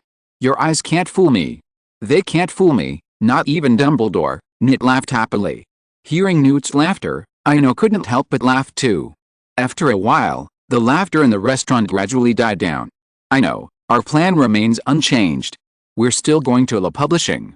Only if the Phoenix is born under public scrutiny will it be recognized. Otherwise, without proof, even if I write about it in the book, it'll be considered a fantasy." Hearing this, Ino nodded silently, then hesitated. "Are you sure? I mean, this way I might have two phoenixes." It's understandable that he was doubtful. After all, phoenixes are so precious. Simply selling their tail feathers would be a steady source of income. Besides, Newt wasn't alone. He had a wife, a son, and even a lovely grandson. As if sensing Ino's doubt, Newt waved his hand nonchalantly. "They're not suitable. I know that very well. They're shy around strangers, and expecting them to perform on a stage in front of 100,000 people? That would be worse than killing them," Newt explained with a wry smile, seeming somewhat helpless about his son and grandson's social incompetence. "Besides, there's no rule that says a person can't have two phoenixes, one for the Swinburne family and one for Ino. Would that be fun?" Hearing this explanation, Ino readily agreed. "That's a deal. I'll contact the publisher before school starts. Not only will I be recording an album, but I also happen to have a book of fantasy prose to publish. No one would object to having too many phoenixes." His hesitation stemmed from his own conscience. After all, Newt had given everything, and in the end, it seemed like he was being shortchanged simply to gain people's approval. Time flies, and looking back again, those once familiar people and events seem a world away. Foyle's Books, 84119-125 Charing Cross Road, London. On the sidewalk, a tall girl stood bored outside the bookstore, seemingly waiting for someone. "Sorry. I'm late." A familiar voice called from behind, and Hermione turned around with a touch of surprise. Ino seemed taller after not seeing him over the summer, and his pale blue, vintage-style robes gave him a mature look. Likewise, Ino was observing Hermione. It was as if the girl had drunk a magical potion, instantly transforming from a little girl into a grown woman. Third year Hermione seemed to have undergone a transformation of some kind. Not only had she grown significantly taller, but her features and facial lines had gradually become more three-dimensional. Even her aesthetic and fashion sense had undergone a dramatic change. A pair of slim-fitting blue jeans paired with white sneakers not only perfectly defined her legs but also accentuated her youthful aura. Her top was also tastefully chosen, an off-white, waist-cinching short-sleeved top that concealed the flaws inherent in her age and made Hermione look even more erect. Although they were sizing each other up, it was only for a moment. Recovering, Hermione smiled reservedly. "I'm early. We still have 15 minutes until the appointed time. Let's go in first. I plan to buy some books today to recharge." As Ino spoke, he couldn't help but glance at Foyle's bookstore. Back when life was tough, he'd often come here to read for free. Now that he was well off, he felt compelled to return the favor.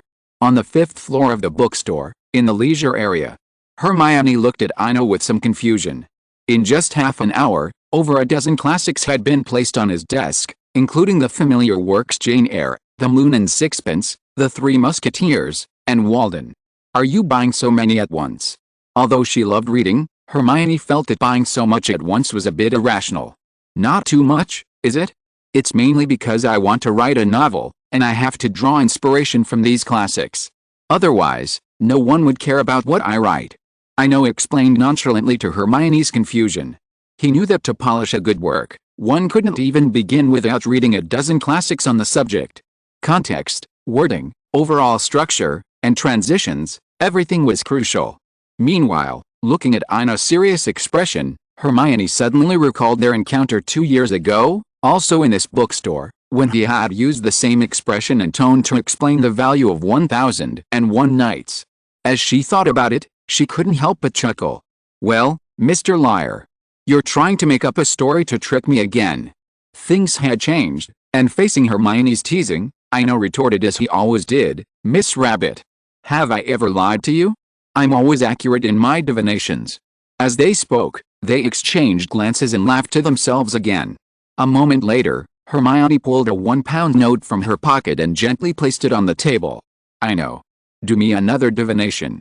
"Okay." Ino didn't refuse, putting the note away from the table. But somehow, the old, graffiti-covered £1 note felt vaguely familiar to him. "Tell me what you're going to divinate," Ino said, holding the dice. "No. I want to do it myself," Hermione said firmly. Faced with such a request, he didn't hesitate and simply handed the dice to Hermione, also curious to see if someone else could successfully use the dice for divination. A few minutes later, Hermione seemed hesitant. "Ino, help me. I'm afraid I don't have the talent for divination." Looking at the open hand on the table, she knew Ino had misunderstood, so she could only repeat, "I'm not asking you to hold the dice. Hold my hand, and we'll throw it together. That way, I'll be participating in the divination process." "Okay, okay. It could be easier, but you insist on doing it this way," Ino said helplessly. Although he was complaining, he also extended his palm to cover Hermione's hand. After all, she paid for it. Meanwhile, Hermione closed her eyes slightly, her mind fleeting. After a few seconds, she suddenly released her grip on the dice. Ling. The wooden dice clashed against the table, making a crisp sound and gently spinning and tumbling. Soon, the dice came to rest, and the number facing up was a big 6. Ziodes magical beast of the day, the Murtlap. British magical classification, XXX. Origin and distribution, the Murtlap is a rodent-like magical creature that lives along the coast of Britain. Appearance, the Myrtle rat resembles a rat, with a sea anemone-shaped tumor on its back. Abilities, pickling and eating the tumor on the Myrtle rat's back increases resistance to curses and bad luck, but excessive consumption can cause unsightly purple hair to grow around the ears. Chapter 164 The Real Use of Oil Lamps. Diagon Alley, London. Nearly a month had passed since Sirius's escape. For the first week, people were still in a state of panic. However, as time passed, and Sirius seemed to have vanished from view, the hype around the incident faded, and Diagon Alley gradually regained its former popularity. Especially with the start of Hogwarts approaching, many shops opened early. As for Sirius? Sorry, he wasn't as important as the galleons. Life seemed to have returned to its usual rhythm. But all this was for ordinary wizards. For Harry, this summer vacation had been exceptionally difficult. Not only was his movement confined to Diagon Alley, but even his daily outings required constant aura surveillance. All he could do was sit by the second-floor window, watching the bustling crowds outside. Today, after finishing his homework, Harry once again moved his chair to the window, ready to begin his daily observations. This had been going on for over a month, and sometimes he wondered if even running into Malfoy and having a good fight would be better than his current life. However, fate always plays tricks on Harry. Just minutes after sitting by the window, Harry suddenly stood up and headed downstairs. He saw two familiar figures on the corner, Hermione and Ino, chatting and laughing as they walked towards Flourish and Blotts. On the cobblestone streets of Diagon Alley, Ino suddenly noticed something was off about Hermione. Her smile never faltered, especially after she'd said the number 6 represented a guaranteed success. But he had a rough idea of the second 6 on the dice. It seemed the dice recognized a person.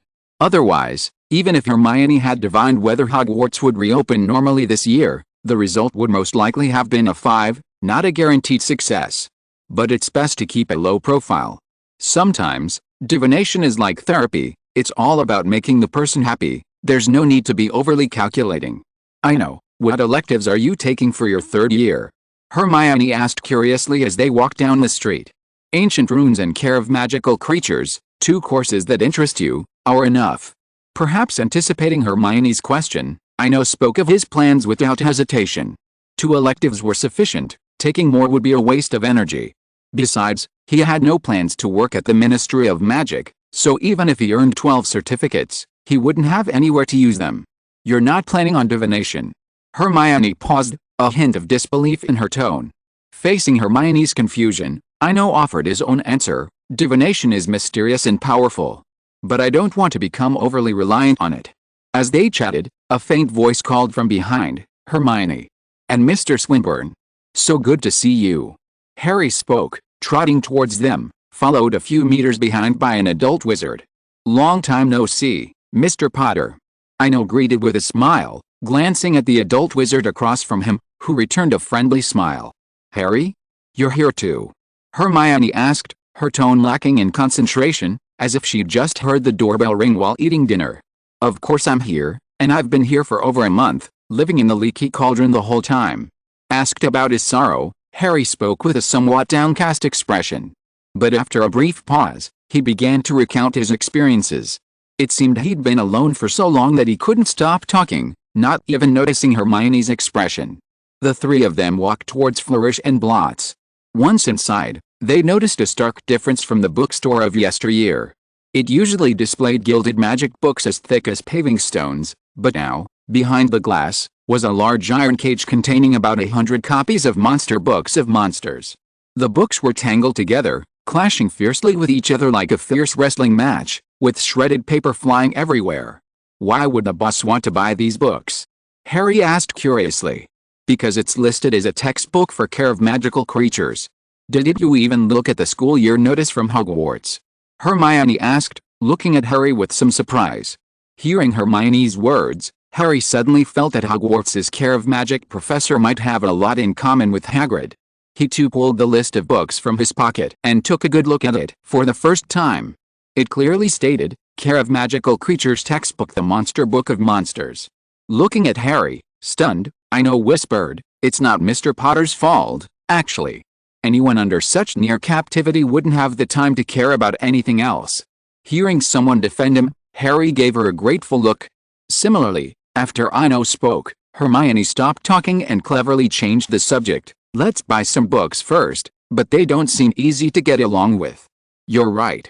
A sudden complaint came from the bookstore manager beside them. The usually well-dressed middle-aged man now looked a little disheveled. They're more than just difficult to deal with. I'm never stocking them again, ever again. What a mess. That time we bought 200 copies of the Invisible Book of Invisibility, we spent a fortune, and then we couldn't even find a trace of them. I thought it couldn't get any worse than that. Invisible books? Listening to the manager's complaints, Ino suddenly remembered something and immediately spoke up. Sorry to interrupt. You said you had the Invisible Book of Invisibility for sale here. Theoretically. I do, but as you can see, I can't find the books. The bookstore manager spread his hands helplessly. He recognized the boy before him. He had been on the cover of the Daily Prophet a few months ago. So he chose to tell the truth, rather than sell customers a bunch of empty stuff like before. Are you sure you bought them? And that they're in the bookstore? Ino asked again. Sure. I've got the receipts. If it weren't for them. Ugh. Anyway, according to them, those books are already in my bookstore. The middle-aged manager sighed deeply. There was something he didn't say. If he hadn't been so embarrassed to offend them, he would have come to his door with the receipts. Hermione. Mr. Potter, please wait here for a moment. I'll be back soon. With that, Ino headed for the door. A sudden realization dawned on him, as the bookstore manager's words had made him realize, those books don't even have shadows. What kind of situation would create a shadow?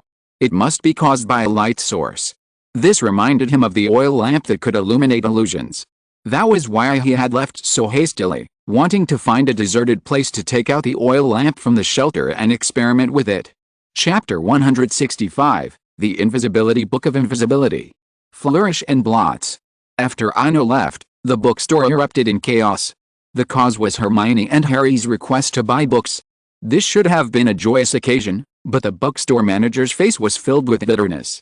He approached the cage with a resolute expression, then quickly opened the cage door and used a long wooden stick to swat back the swarm of monster books of monsters. Ah! In panic, a book jumped onto the stick, slithered up his arm, and bit his shoulder fiercely. One wrong move, another. With their rhythm disrupted, the manager's stick tumbled to the ground, and the monster books shoved and jostled to escape the cage. Imprison. Hermione, wand in hand, decisively used magic to restrain the maddened books. She no longer cared about the rule against casting spells outside of school. Several books were already opening their mouths, ready to bite the fallen bookstore manager. It goes without saying that the middle-aged manager was a responsible person. Seeing the books restrained, he acted swiftly. He snatched up the escaped monster book and tossed it into the cage like a baseball, then slammed the door shut. This isn't the monster book of monsters, it's a monster. Forget it. Come pay, I'll give you a 50% discount, the bookstore manager said with a pained expression, bending down to pick up the two imprisoned monster books on the ground. Time, as always, slipped by in the bustle of activity. A quarter of an hour later, Ino returned to the bookstore, carrying an old bronze oil lamp. His strange behavior not only intrigued Hermione and Harry, but also caught the attention of the bookstore manager. Upon learning that Ino was carrying the lamp to search for the Book of Invisibility, the bookstore manager generously promised to give it away for free if he found it, as many as he wanted. People often say cats are very curious, but lion cubs are no different. Gryffindor seemed naturally drawn to this treasure hunt. Ino didn't seem to mind the two approaching. Perhaps the lamp Aunt Julia had given him was also discerning. Just like in a rod, only he could see the hidden messages and stories revealed by its illumination. Therefore, the presence of two more people, who were just there for show, didn't matter. Soon, someone at Flourish and Blotts noticed this strange phenomenon. 3 teenagers were wandering around the bookstore, each carrying a single lamp. When the manager explained they were looking for the invisible Book of Invisibility, everyone in the know smiled knowingly. The book was written by a reclusive goblin, published and sold through Gringotts. From printing to sales, it was widely believed to be an elaborate scam. Since no one had ever seen the contents, it was like the Emperor's new clothes, with everyone deceiving each other. Gringotts knew they were selling air, and once the goods arrived, the wholesalers also knew they had bad air, yet they continued to list the order.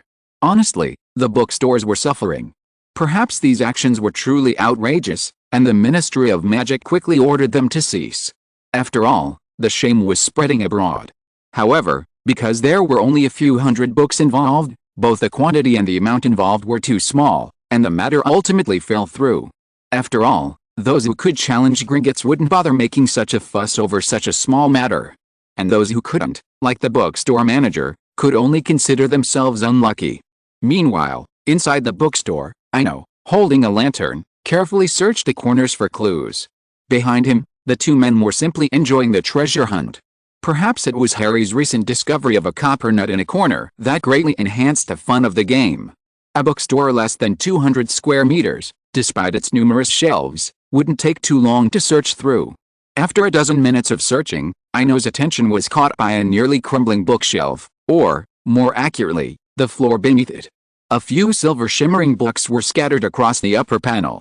Bending down and touching it, the book felt unusually soft and smooth in his hands, as if it were wrapped in a layer of egg white. Finally found it. Ino sighed with relief. Following the sigh, Harry and Hermione also looked up, but in their sight, Ino was just holding a book of air and talking. As if feeling that Ino was not a person who liked to joke, Harry tried to touch it with his hand, but his palm easily passed through the so-called book, which made him feel a little helpless, with an expression that said your prank was successful. Unlike Harry, Hermione first looked at the oil lamp in Ino's hand, then pursed her lips thoughtfully and said nothing more. At the checkout counter of Flourish and Blotts bookstore. Sir, I found the invisible Book of Invisibility. As agreed, I will take away 2 copies. Is that okay? Ino raised his hand and waved it in front of the middle-aged manager. Halloween's still 3 months away. Never mind. As long as you're happy, I'll keep my promise. You can take them. The middle-aged manager looked at Ino's empty hand, chuckled, and nodded, seemingly accustomed to such pranks. After spending half a day shopping and browsing, and buying the essentials on their list, Ino suggested they stop by the Leaky Cauldron for a break. Harry wholeheartedly agreed. After all, with the sky slowly darkening, his free time was running out. The Leaky Cauldron. Seeing Hermione's absent-mindedness, Ino explained with a smile, you don't need to worry about the Ministry's warning letter. While you technically violated the rules regarding casting spells outside of school, you were just in Flourish and Blotts and Diagon Alley. He spent several minutes explaining the Trace's loophole to the two of them. Not only did Hermione's expression brighten, but Harry also seemed to suddenly understand. That's not fair. Hermione began. It's not unfair, Because the essence of the trace is to uphold the statute of secrecy, not to protect the interests of young wizards. Ino interrupted Hermione's preconceived notion. Some things are just like that, seemingly unfair, they're actually helpless. Is the statute of secrecy that important? Even if Muggles knew about the existence of wizards, it wouldn't be a big deal, right? Aunt Petunia and her family would know. Harry asked, somewhat puzzled. Faced with such a question, Ino didn't hold back. Remembering that the two people opposite him had attended Muggle elementary schools, he answered directly in Muggle terms, tell me, if someone discovered a mouse that had lived to be 665 years old, what would biologists do? Keep it in a zoo as a mascot, or send it to a lab for dissection to discover the secret of its longevity? Looking at the two stunned people, Ino fell silent. Some things only require a shift in perspective, and many answers naturally emerge. Chapter 166, starting from the name, the vague legendary Wizard's Road. Squeak. With a sharp creak of tires scraping against a road, a double-decker bus pulled up to the curb on Lily Street, and a beautiful young woman stepped out. You should go home too. Even though the Ministry of Magic has increased patrols, I have a feeling Sirius is still in London, Hermione said, turning back to Ino through the window. Okay. I'm going home now. See you when school starts. Ino waved goodbye. Seconds later, the night bus suddenly disappeared from the curb. 4 days until school starts. Hermione watched the vanishing bus, pouting as she walked towards the nearby illuminated house. Hogsmeade? 3 more sickles, the conductor, Thunpark, said, a hint of ambiguity, leaning against a carriage's beam. Honestly, the night bus's fares were considered high even in the wizarding world, so not many people rode it, which allowed Thunpark to remember every single one. Similarly, due to their frequent use of the night bus, Ino had become acquainted with a chatty conductor, a sort of friendship that wasn't quite enough. Not going to Hogsmeade, going to Spinner's End. Oh wow. I get it, Thunberg said, with the air of a seasoned veteran, quickly fiddling with the ticket machine on his chest. Spinner's End, 4 sickles. After paying, Ino settled down on the cot and closed his eyes. His chance encounter with Harry today had reminded him of something he'd almost forgotten, Sirius and Pettigrew.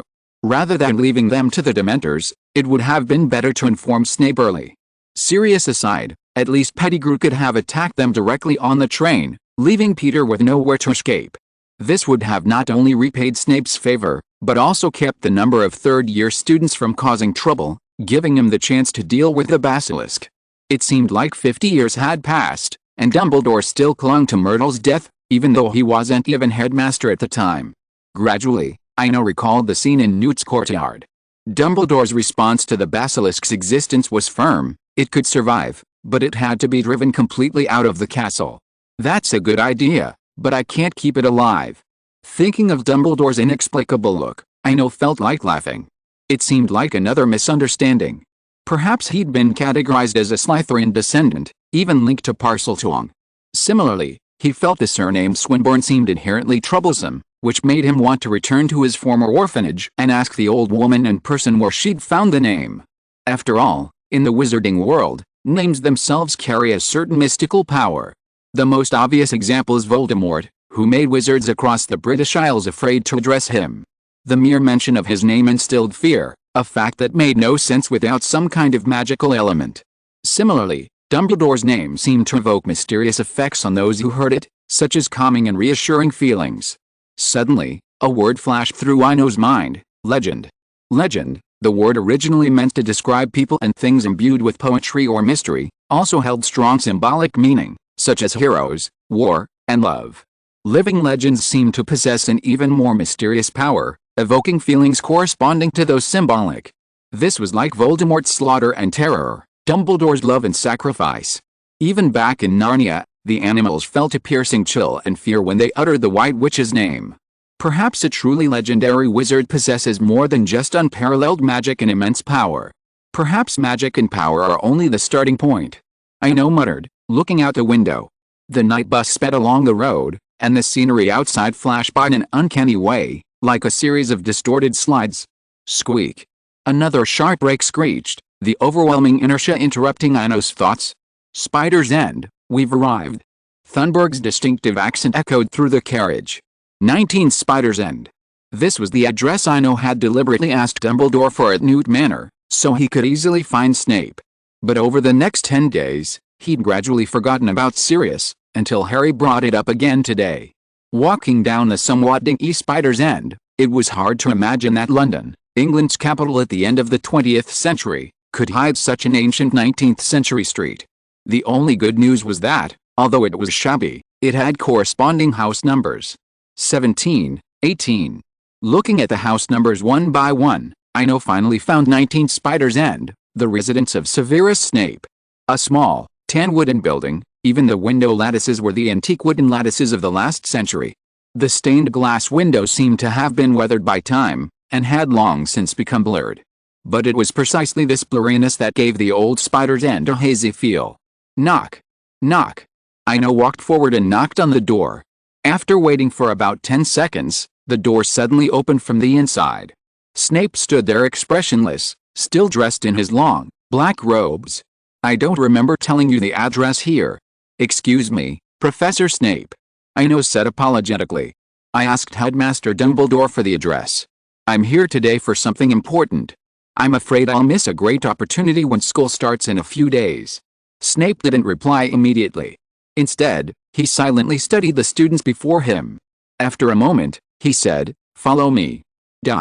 Following Snape into the room, Ino controlled his gaze well, not looking around rudely. After they arrived at the living room and sat down, Snape spoke first. "Tell me, what you call an important matter, Professor. Before I speak, I hope you can maintain your composure. This is very important," Ino said, placing his wand on the coffee table nearby for easy access. At this silent gesture, Snape scoffed. "I admit that you have the ability to defeat most adult wizards, but that's not enough in front of me." Although sarcastic, Snape casually pulled out his wand and tossed it aside, a little over a meter away, just enough to prevent him from immediately grasping it. This, too, was a silent expression. Seeing this, Ino didn't hesitate and got straight to the point. "You know I have a talent for divination. Some time ago, the Daily Prophet published a report that Sirius Black had escaped from prison." At this point, he paused, looking up at Snape. Seeing that Snape's expression remained unchanged, he continued his story. "A quarter of an hour, or even longer. So, this is a complete injustice. Let's not talk about Sirius's stupidity, but at least we can't let the real murderer go unpunished. Ziote shared magical creatures today, unicorn. Classification level of the British Magical Ministry, XXXX. Origin and distribution, unicorns are generally found in the forests of Northern Europe. Appearance, unicorns are beautiful animals. They are pure gold when they are young, turn silver when they are about 2 years old, and grow horns when they are 4 years old. At the age of 7, a fully grown unicorn is a horse with snow-white fur and horns. Habits, unicorns generally avoid contact with humans and are likely to prefer witches to wizards. They run very fast, making them very difficult to capture. Abilities and effects, the horn, blood, and fur of a unicorn all have strong magical effects. Killing a unicorn will bring a curse. In ancient runes, the horn of this animal symbolizes 1. Chapter 167 Snape's Choice. 19 Spinner's End. As Ino's words faded into the air, an unprecedented silence descended upon this wooden house, seemingly forgotten by time. This silence wasn't simply quiet, it felt like a heavy, oppressive cloud, making it difficult to breathe. The atmosphere in the room was utterly solemn. Snape sat there, motionless, frozen like a statue. Though silent, a closer look revealed that Snape's eyes were no longer as hollow as before. Their dark pupils shone with a hawk-like glare. Suddenly, Snape spoke, his voice as calm as water. "Very good. Very good. Peter Pettigrew, Sirius Black." Though his tone was calm, Ino could hear the hatred and the chill that permeated the air. Although he also believed Pettigrew deserved death, the lives of those 12 innocent muggles, not to mention the Potters, alone sealed Peter's fate. Death was necessary, but not at Snape's hands, or he wouldn't be able to get past the Ministry of Magic alone. With this in mind, Ino tried to offer some persuasion. "Professor, it's not worth it." However, Snape interrupted him mid-sentence. "This is none of your business. But I owe you a favor in this matter. Open the cabinet on the second floor, and everything inside is yours." Things seemed to be spiraling out of control. Ino suddenly realized he had underestimated Snape's hatred. This move looked like a desperate attempt to kill him. He had told Snape all this, originally intending only to capture Peter, torture him with a cruciatus curse for 10 days or a month, and then hand him over to the Ministry of Magic. But now it seemed that Snape had truly lost his mind to hatred. Suddenly, as if struck by something, Ino spoke rapidly to himself. "Professor, you know what? This time, it's all thanks to Harry. Harry told me. Harry's been grounded." Although he spoke rapidly, he always paused and emphasized his words when mentioning Harry. To be honest, this made him seem a bit gossipy, but it was surprisingly effective. Snape finally couldn't help it. "Shut up. Either go upstairs and get your stuff, or leave here and gossip somewhere else." Hearing this sarcastic tone, Ino actually breathed a sigh of relief. It wasn't Snape who said too much, it was Snape who said nothing. The most terrifying thing was someone who did great things silently without saying a word. Similarly, as Snape's scolding faded, the old room fell into new silence. However, as time passed, the overall atmosphere in the room gradually eased, no longer as gloomy and depressing as before. A long moment passed. Snape took the initiative to break the silence. "I don't know where you heard this, maybe it was divination or something else, but it doesn't matter. I'll take the train to verify it on the first day of school. If it's true, all the potions in the cabinet will be yours." His tone remained unchanged, but it sounded a little less frantic. Seeing that he had almost regained his composure, Ino decisively shook his head and refused. "I'm repaying a favor, not asking for anything in return." "Whatever," Snape said, and then fell silent. 19 Spinner's End. In the old room, a ball of green flame suddenly erupted from the fireplace, and Ino's figure disappeared into the flames. Meanwhile, Snape sat quietly in his chair, his gaze fixed on his arm. He had said he wanted to verify it himself, but in reality, he had believed it from the beginning. Although his hatred remained, he had always harbored doubts about what happened that night because it all happened so fortuitously, that it seemed carefully planned. Today, he had finally resolved some of his doubts. Time passed silently. Snape's eyes lost their previous sharpness, becoming somewhat cloudy and sad. After a moment, he slowly closed his eyes. When he opened them again, only emptiness and numbness remained. Hogsmeade. As the green flame of the fireplace lit up, Ino returned to his little room again. After finishing one thing on his mind, he walked briskly to the second floor, because at this moment, he was still worried about another thing. The flames are blazing. In front of the desk on the second floor, Ino lit the old oil lamp again. Under the gentle light, a silver-colored book slowly emerged on the table. Reaching out and gently stroking the cover of the book, Harry recalled his experience at Flourish and Blots today. Although he was holding the book in his hand, Harry's palm was strangely penetrated. This scene really seemed unmagical, or too magical. After a moment, he still opened the book. No matter what, he would read it in the end. Turning the pages, a passage slowly emerged from the title page, illuminated by the oil lamp. "Truth is not always visible, but the invisible often brings us closer to it. A nameless goblin." Gazing at these words, Ino couldn't help but fall into deep thought, for no matter how he read them, there seemed to be something strange between the lines.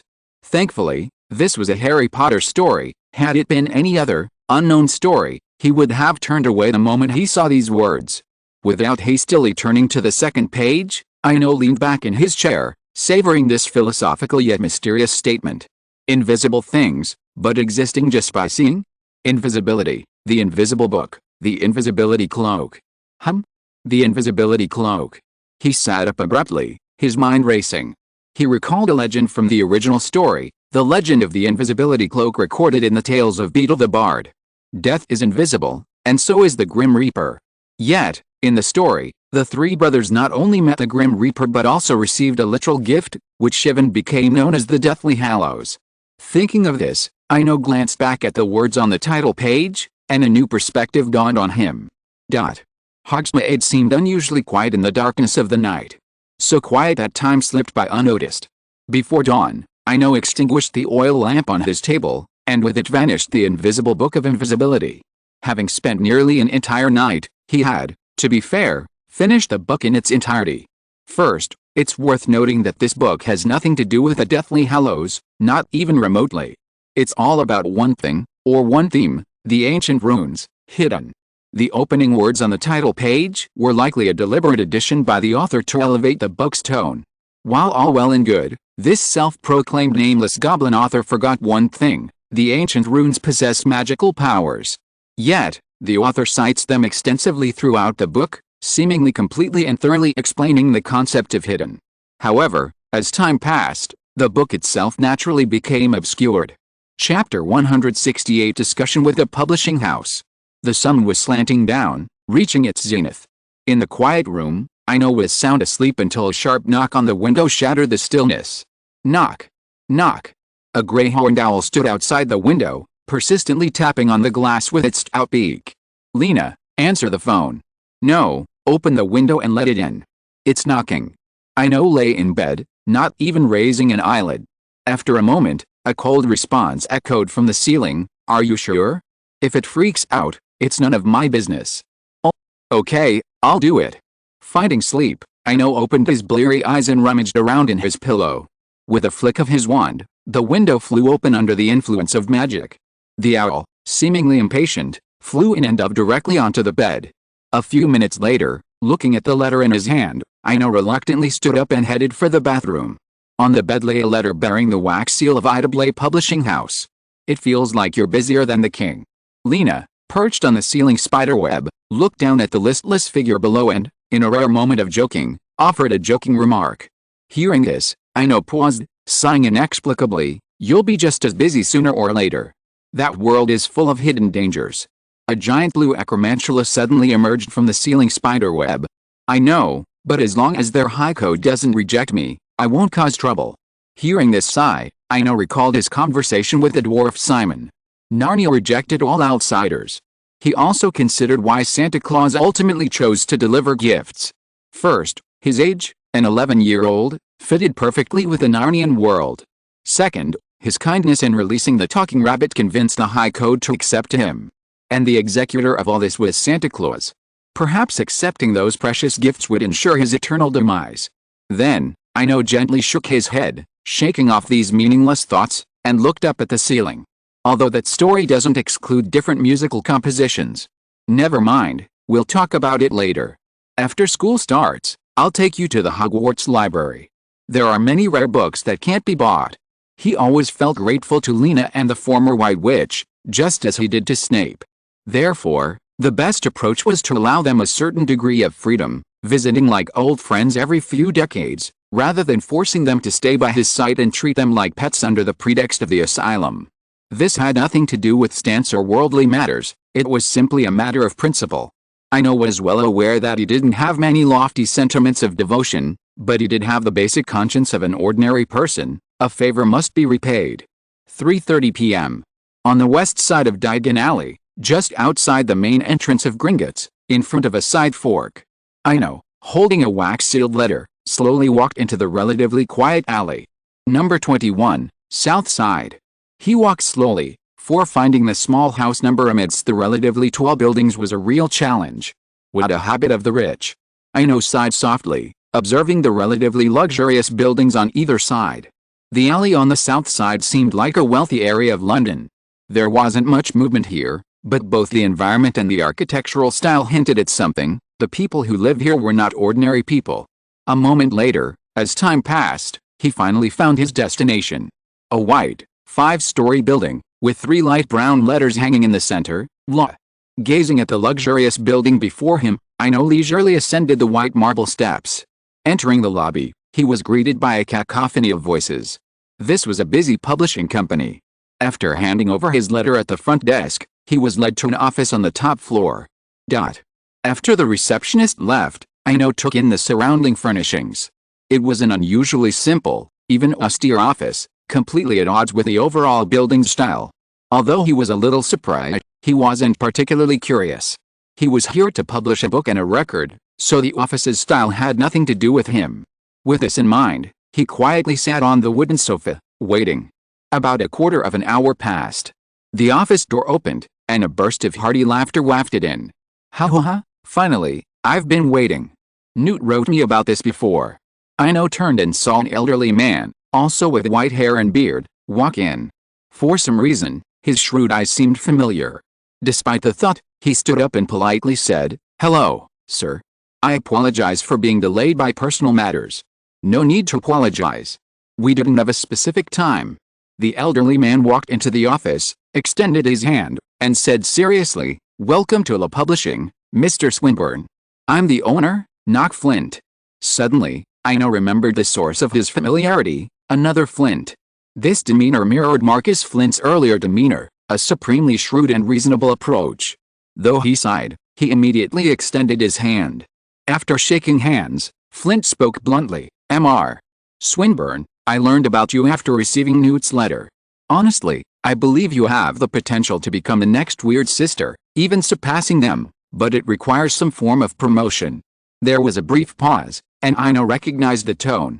This was likely a familiar rhetoric, likely intended to facilitate a more efficient distribution of benefits. However, things are always unexpected.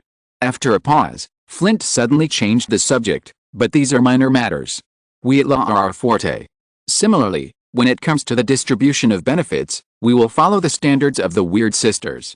Ino found these words increasingly odd. They didn't seem to be following the usual routine. But suddenly, catching his shrewd eyes, he began to understand his intentions. Flint likely shared Lucius's sentiments. Throughout magical history, wizards and witches have always been mediocre. Simply put, everyone is the same. 17 is the bottleneck for all wizards, which results in similar overall abilities. However, there are always unexpected circumstances. Some individuals transcend this barrier and leave their mark in history. While Ino pondered this, Flint's heart was actually filled with joy. He had been tempted by the prospect a few months ago, after seeing the photo in the Daily Prophet. But after some investigation, he was disappointed to discover that the Malfoys had already made the move. Flint's family only had Marcus, with whom he had a superficial connection, which was why he agreed to let Marcus repeat a year. He thought this was the end of the matter, but a letter from afar brought him another unexpected surprise. Money can be earned slowly, but opportunities must be seized. Many people are born different, demonstrating unparalleled potential even in school. This has long been documented in history, just as it was half a century ago. At that moment, old Flint's eyes were filled with Slytherin-like shrewdness. Chapter 169 The Capture Banban. 1993. London King's Cross Station was bustling with people as usual. Ino, carrying his suitcase, crossed platform 9, 3/4 and stood quietly beside the train. Dressed in a deep blue robe, his straight figure was accentuated by his handsome features after shedding his youthful appearance. Just standing there was a delight to the eyes. Beside him was another platinum-haired boy. Draco seemed to have grown a lot taller during the summer vacation, but at the moment, his expression was a little depressed. "Ino, why are we standing here like idiots, being stared at?" "I'm not standing here like an idiot, I'm waiting for someone." "But you don't have to be here, go back to the train and rest." Although he was answering, Ino's eyes were fixed on the platform entrance. He was waiting for Snape. "Go back to the train." Draco shook his head quickly, his tone somewhat mournful. "I don't want to face that crazy pansy. You're such a fool. You agreed to tutor her, but you didn't sign up for Muggle studies." Hearing this, Ino turned, glanced at Draco, who was acting strangely, and explained, "I didn't forget the agreement, but I've lived in the Muggle world for 12 years. There are some things I know without attending class. But why do you seem a little scared of her?" "Huh? That's good." Draco breathed a sigh of relief. "Not that I'm scared, but I just think she's a little strange. And Daphne, yet, you didn't know, they held their own History of Magic review class during the summer vacation, and then wrote us a letter asking everyone to go." Listening to Draco's narration, Ino felt a sense of helplessness, or perhaps even a sense of surprise. It seemed as if the flapping wings of butterflies in the Amazon rainforest had gradually reached the South Atlantic. Just as Draco opened his mouth to say something, Ino interrupted, "All right. The person I'm waiting for is here. Sorry to excuse me." Following his gaze, Draco also stared with wide eyes, a look of astonishment. Snape, expressionless, appeared on the platform and was now slowly walking towards the train. No young wizards within a 3-meter radius of his path stopped. The young wizard's behavior was understandable, for while Snape's expression was now blank, his eyes were no longer as empty as they once were. They surveyed their surroundings like hawks. Suddenly, Snape paused, his gaze softening slightly as he took in the figure before him. Are you afraid I can't catch him? No. I'm afraid you'll kill him in a rage. Professor, it's not worth it. The Cruciatus curse will suffice. Ino paused mid-sentence, sensing someone approaching from behind. He slowly turned his head, and so did Snape, his expressionless face. Draco now deeply regretted his actions. He shouldn't have stopped, let alone followed out of curiosity. Just listen to what they were saying. Murder? The Cruciatus curse? It already made him feel like the world had gone mad, everyone had gone mad, but the most crucial thing now was the two people staring at him in silence. I didn't hear a thing, I was just passing by. Draco's explanation trailed off. Go back. This is none of your business. Close the door and stay in the compartment. There might be dementors on this train. Ino gently tried to persuade the terrified Draco. However, even this kind of persuasion made Draco run back to the carriage as if he were escaping. He had just heard more terrible news, there might be dementors. Woo. At 11 o'clock, the train pulled out of the platform as scheduled. The weather train sped along the tracks towards Hogwarts at a speed of 30 miles per hour. Ino and Snape sat opposite each other in a quiet compartment, neither of them speaking. Likewise, at the back of the train, in another compartment, Ron recounted his summer vacation experiences, the exotic beauty of Egypt, the awe-inspiring pyramids, and the local legends about the Pharaoh's curse. You don't know what I went through. I almost got cursed. If I hadn't reacted quickly. Ginny, sitting nearby, lowered her head in frustration as she listened to Ron's third version of the story. If the situation weren't so awkward, she'd have wanted to wrench Ron out with her wand. Yet, Harry, despite such absurd stories, relished them, even feeling a bit unsatisfied. He'd been practically driven mad by the whole summer, and even knowing Ron was making it up, he still went along with it. Seeing his friend so respectful, Ron also used his imagination as much as possible, and the story became increasingly bizarre. You don't know, the pharaoh's coffin was actually empty, and the real pharaoh had long been resurrected in the pyramid. As one spoke enthusiastically, the other listened with amusement, Ron and Harry completely oblivious to the rapidly dropping temperature in the compartment. Only Ginny and Hermione noticed anything unusual. They exchanged a glance and simultaneously drew their wands. In that brief moment, the entire compartment window had quietly frozen shut, even a thin layer of frost forming on the floor. Bang! With a loud bang, the compartment door was violently flung open from the outside. Ron's story was interrupted, and he looked up in exasperation, but his fury soon froze. Merlin be damned. He'd thought it was Malfoy causing trouble, or George and Fred playing a prank, but he'd never imagined the day he'd be kicked down by the old bat. Snape's sudden appearance caught everyone's attention in the compartment, and just then, a familiar voice echoed from outside. I'm sorry to bother you. But I'll explain something later. For now, please cooperate with Professor Snape's inspection. Ino poked his head out, looking apologetically at the people in the compartment. He had to come along on this trip, after all, Snape in this state was still unreliable. Scabbers. Ino attacked without hesitation. As soon as he finished speaking, a plump yellow rat flew out of Ron's pocket. It seemed unprepared for the attack, struggling in midair. But in an instant, it was frozen in place. Scabbers. Seeing his pet captured, Ron was overcome with excitement and was about to stand. Imprison. Ino cast his spell a second time, restraining Ron's agitation. He had followed because he feared this situation. If things went wrong, Ron might get hurt, and Snape would face punishment. Professor, it's yours. Snape turned around without a word, taking the frozen rat. Snape left quickly, but Ino couldn't just walk away. Looking at the four people, each with a different expression, he slowly pulled a newspaper from his pocket. Give me 5 minutes, just 5. After that, you can even fight Snape with your wand. Glancing around, Ino's gaze settled on Ron's face.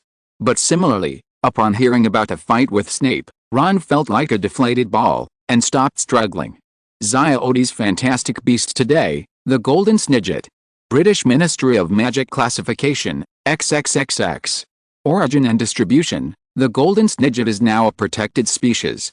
The Golden Snitch is used in Quidditch to represent the Golden Snidget, and Golden Snidget hunting sanctuaries have been established around the world.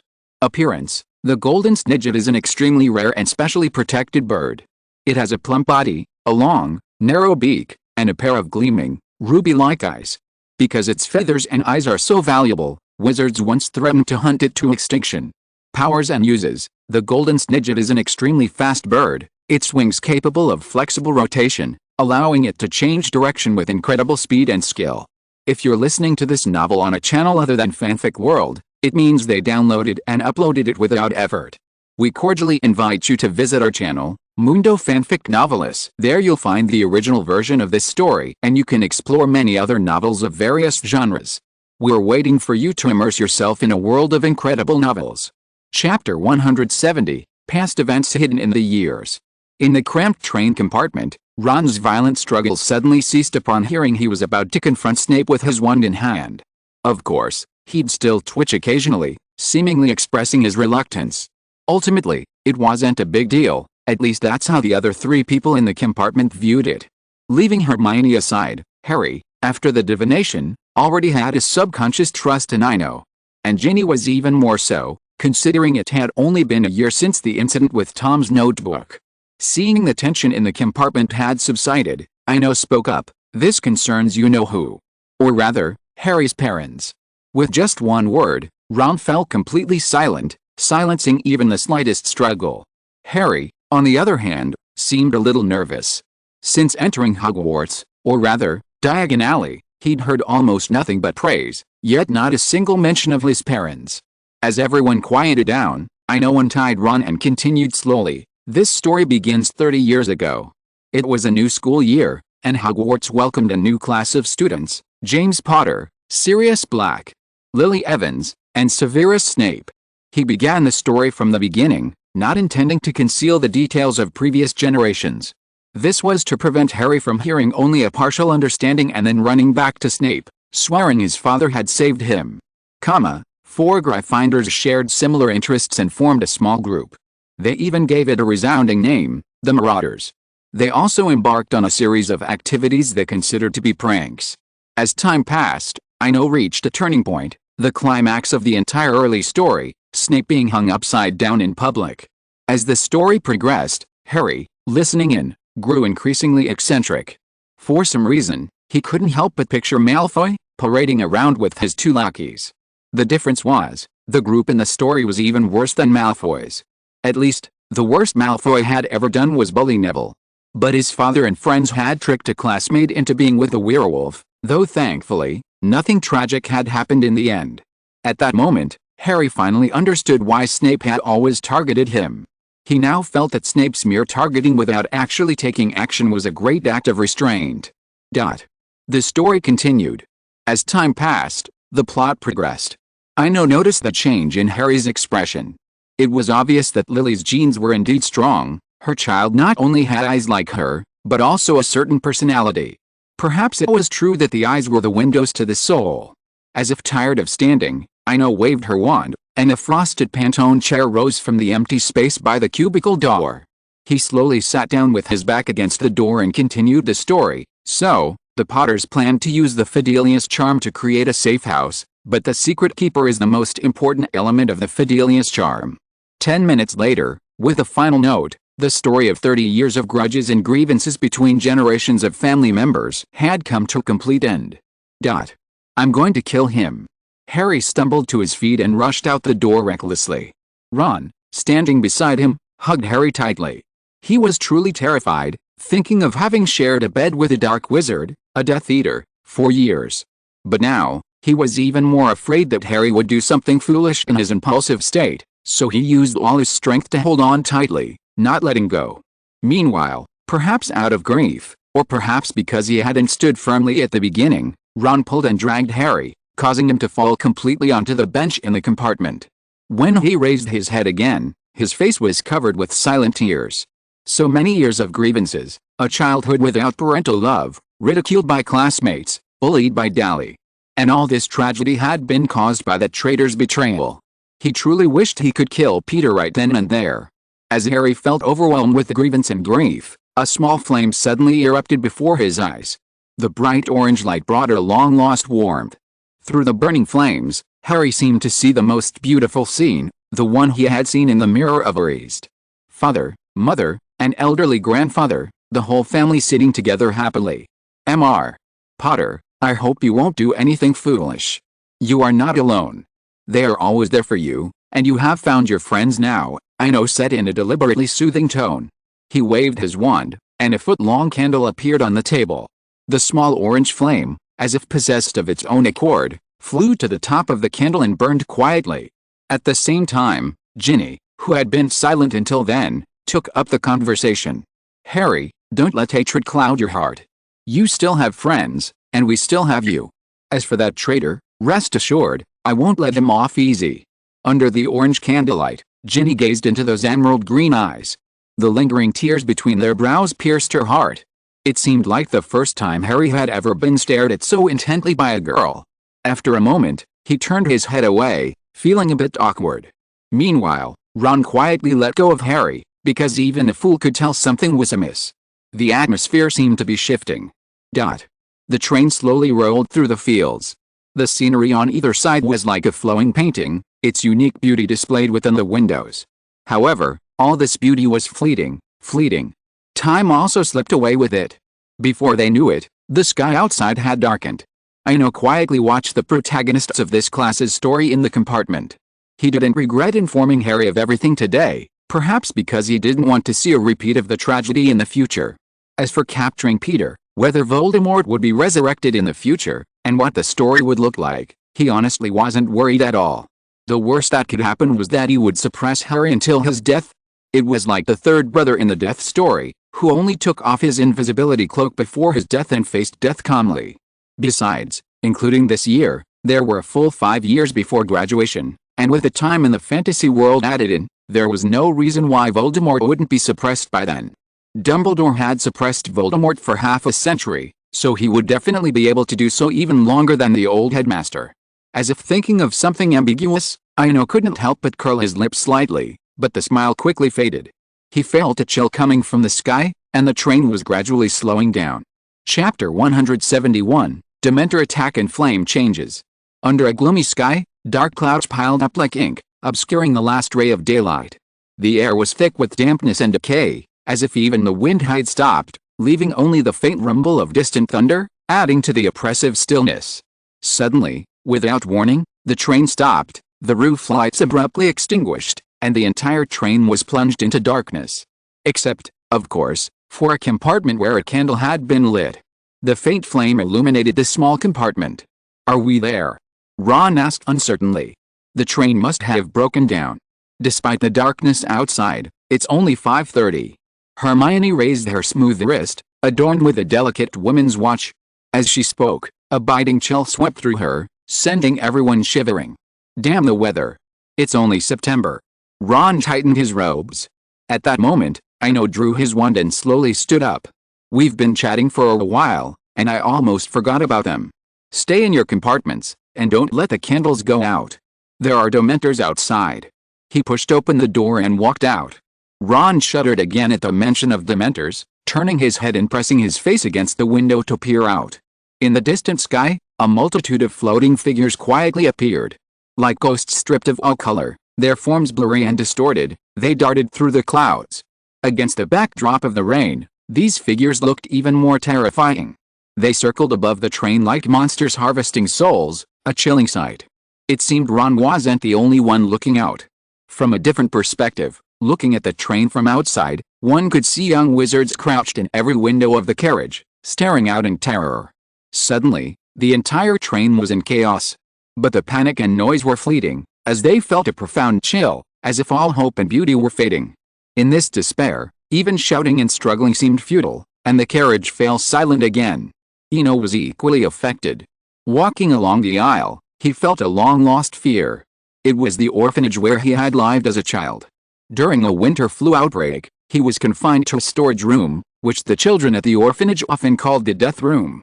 With medical supplies scarce, children with infectious diseases had only one option: to be locked up in the storage room and wait for death. The walls of the storage room were covered in graffiti, small handprints, and mangled names. But due to the passage of time, the graffiti had taken on a variety of colors, from dark red to black and purple. Being trapped in a storage room, lying on the cold floor, awaiting death, was truly an unpleasant feeling. Now, he realized that he had underestimated the Dementors. These monstrous creatures, which feed on emotions, seemed naturally resistant to wizards, almost as if they were deliberately designed to be their natural enemies.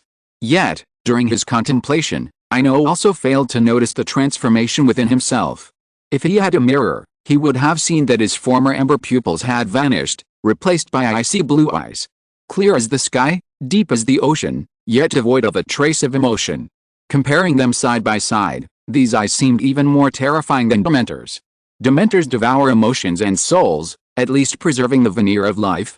But within those pure icy blue eyes, not a single ray of life could be seen, as if they were determined to annihilate all life, whether in the sky, the sea, or the land.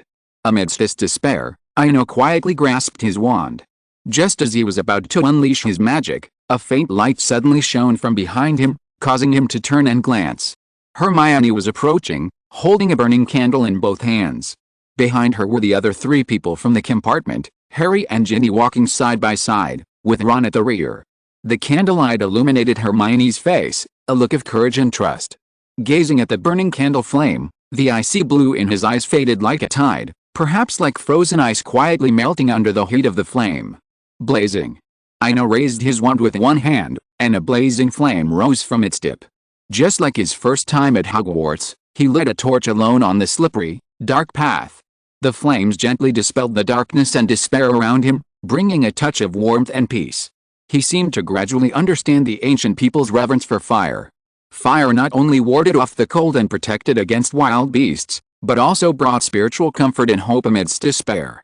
Holding his lit wand, Ino slowly moved through the aisles, like a lamplighter on a rainy night, bringing light to the young wizards in the entire train compartment, compartment by compartment, car by car. Wherever the flames passed, the young wizards seemed to be revitalized, and movement gradually began to rise from the compartments. As the first brave young wizard opened a compartment door, more and more opened, and frightened little heads popped out, curiously observing everything outside. Everyone witnessed an unforgettable scene. In their most desperate and helpless moments, someone holding a torch walked through the darkness, a faint but glimmer of hope. Seeing the burning candles behind the torches, others quietly joined in: Draco, Pansy, Daphne, Percy, George, Fred, even second-year Colin. Some cast flaming spells, some illuminated, and some used clumsy transfiguration to conjure candles, one after another, following behind. The light grew brighter, and the crowds gathered. The train wasn't long, but it wasn't just a few carriages. The young wizards gathered together, and for a moment, no one spoke. Everyone moved silently, inching forward from the back. In the carriages they passed, the lights on the top also lit up one by one. Similarly, although Ino was walking in the front with a wand in hand, he did not notice that the flame on the tip of the wand was changing silently. It seems that only the emotions born in the greatest despair are the most sincere and pure emotions. Perhaps, everything is developing for the better. But the story often does not end like this, because extreme emotions are the most deadly poison for Dementors, but also the most delicious delicacy. Moist to flame, this word is sometimes not only an adjective, it is also used as a verb. The Dementors floating in the sky, at this moment, seemed to have received some instructions, suddenly accelerated and dived down, rushing towards the train below. Chapter 172. Doe in the night. Endless cold, endless gloom, and boundless despair. Just moments ago, the Dementors had merely been floating in midair, seemingly conducting a routine inspection, perhaps bound by some kind of rule, showing some degree of restraint. But now, that so-called restraint was a thing of the past. Countless Dementors, reckless, swarmed the sky, charging towards the train. Expecto Patronus. A calm, gentle cry suddenly echoed from a car in the front.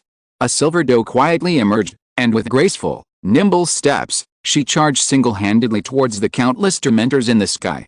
Fighting 1 against 100 might be foolish, but it was also a form of courage, the courage to persevere despite knowing the odds were against one's will. On the train, everyone huddled together, the intense chill dimming even the gathered light. In the rear car, the newly restored ceiling lights flickered, seemingly poised to go out at any moment. Ino turned and looked around, only to see a sea of young, anxious faces. He felt a sense of helplessness, as if good intentions had led to bad consequences. The Dementors, who in the original story were supposed to observe a strict code of conduct and conduct routine checks, were now apparently out of control. Although Snape's Patronus was in the sky, anyone with a discerning eye could see that the situation was not looking good. A Patronus could restrain Dementors, but only when the power was equal. When the power was wrong, the Dementors could actually restrain the Patroness. It was like pouring water on a volcano. No need for scorching lava, perhaps the heat of the air alone could vaporize the water. The stalemate in the sky continued. Despite the Doe's best efforts to stop them, some still slipped through and lunged at the train. After all, the Dementors were too numerous. Expecto Patroness. Another soft cry came, but this time no Patroness appeared, only a shield-like ball of light. Lupin, wand in hand, was now prepared. The worst that could happen was death on the way to his teaching position. He'd heard the legend in school, after all, that the position of defense against the dark arts professor was cursed. Ino hesitated. This wasn't the Hogwarts Quidditch pitch, and Dumbledore wasn't there to oversee it. He had only two choices: risk using the last remaining magic in his legacy, or take refuge in an asylum. But since this incident had been caused by him, taking refuge in an asylum wasn't even an option. While he might have had a chance to survive, the pangs of guilt would haunt him forever. Even as he pondered this, a Dementor collided with Lupin's Patroness. A second, a third. More and more Dementors approached the train, bringing with them a wave of despair and resentment. A faint yet distant chirp, like a chirping bird, echoed throughout the carriage. Snape, especially at the front of the train, relaxed after hearing it. A ball of ethereal blue flame quietly appeared beside Ino. It seemed alive, floating leisurely in the air above the carriage. Though merely a flame, its dancing and pulsing form seemed to convey a sense of joy. At the same time, Ino felt a connection to the flames in his mind, a mastery like that of a necromantula. The despair in the carriage suddenly vanished. It wasn't the Dementor's departure, nor was it a purge. Rather, the blue flames absorbed all the negativity within. After absorbing the negativity within the carriage, the flames, as if unsatisfied, transformed into a streak of blue light, soaring towards the countless Dementors in the sky. Some things in this world restrain each other, like Dementors and Patronuses. But some things, like the azure flames, crush without mercy. In the sky, the same scene played out again. A small ball of flame pounced upon the Dementors, as if it had discovered a delicious meal. The appearance of the blue flames sent the Dementors fleeing in panic, as if they had encountered their natural predator. In just that brief moment, several Dementors had already been ignited. Their rag-like bodies now blazed and floated in the air, resembling blue stars. Silently, Colin, amidst the crowd, once again pressed the shutter button on the camera strapped to his chest.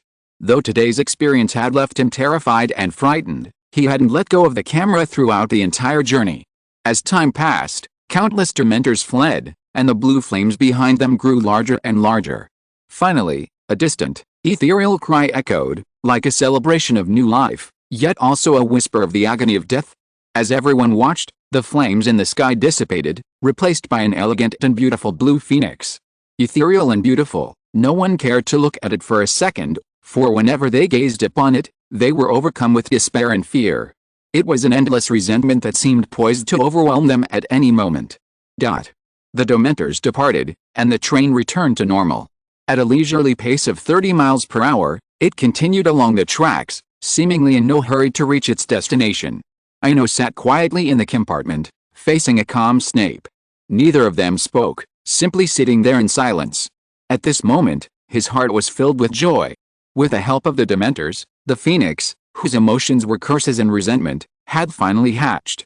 Although, perhaps, it wasn't a proper Phoenix. Thanks to the sanctuary, he had absolute control over the Phoenix while also being able to clearly sense its abilities.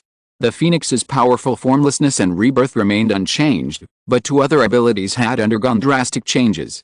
First, its cry no longer brought courage and hope, but instead instilled despair and pain. Its tears, no longer a healing treasure, had become a deadly poison.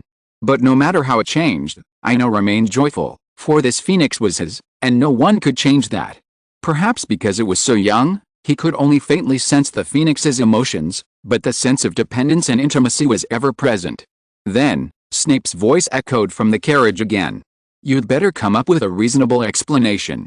This can't be kept secret." Though the words were brief, Ino understood the underlying meaning and chuckled. "I don't need to explain. Mr. Newt Scamander will, and Headmaster Dumbledore knows about it, too." The appearance of a third tamed phoenix in the wizarding world might be a mere spectacle for some, but for others, it represents countless galleons and a new industrial chain. Meanwhile, upon hearing these two endorsements, Snape nodded slightly and remained silent. Similarly, Ino didn't curiously inquire about Peter's fate. After all, the doe in the sky just now was a good example. Ziodes magical beast of the day, bird snake 0 Cami. British magical classification, XXXX. Origin and distribution, bird snakes are found in the Far East and India, and can be seen by many. Appearance, bird snakes are winged, two-legged magical creatures with a serpentine body and feathers, reaching up to 15 feet, approximately 4.6 meters, in length. Bird snakes are hunted for their eggs, which appear to be made of the purest, softest silver. Habits, bird snakes primarily feed on mice and birds, but they have also been known to kidnap monkeys. Bird snakes will attack anyone who approaches them, especially when defending their eggs. Abilities, they can change size based on the size of the space they occupy. Chapter 173 Dumbledore's Attitude. Someone once wrote in the Daily Prophet about the Hogwarts Express, "You may despise its slowness, you may despise its unpunctuality, but you can always trust its mission. No matter how far the journey, it will bring the young wizards to Hogwarts." The train began to slow again, and the arrival announcement blared from the carriage. A quarter of an hour later, the train lurched to a halt again. This time, all the young wizards rushed off the train as if fleeing, as if something terrifying was chasing them in the darkness. Unlike the others, who were scrambling and anxious, Ino leisurely followed Snape, walking along the quiet path toward where the carriages were parked. Suddenly, Snape stopped. "I have something else to do. You don't have to follow me." Ino stared at Snape's back, somewhat puzzled. Although curious, he didn't dwell on it. He was already feeling a little tired from today's experience. If possible, he didn't want to attend the start of term dinner at all. He just wanted to lie down on his soft bed in his dorm and get a good night's sleep. He thought so, but it couldn't be realized. Some rules can be broken, while others must be followed. Ino walked alone. Perhaps everyone was in a hurry to get back to the castle, but the path was practically deserted. "Ino." A crisp voice called out from the front. Looking up, he saw Hermione standing alone, a little distance ahead.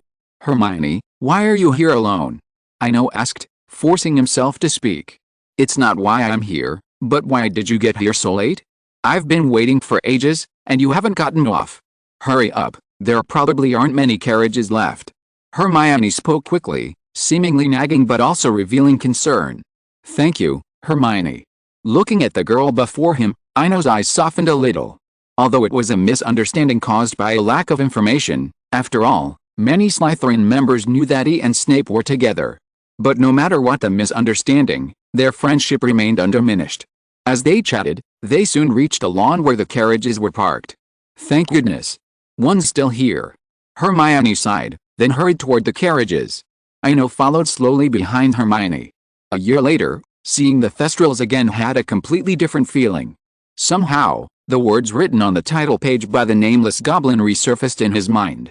Gazing at the emaciated Thestrals before him, he couldn't help but recite aloud, "The invisible often brings us closer to reality."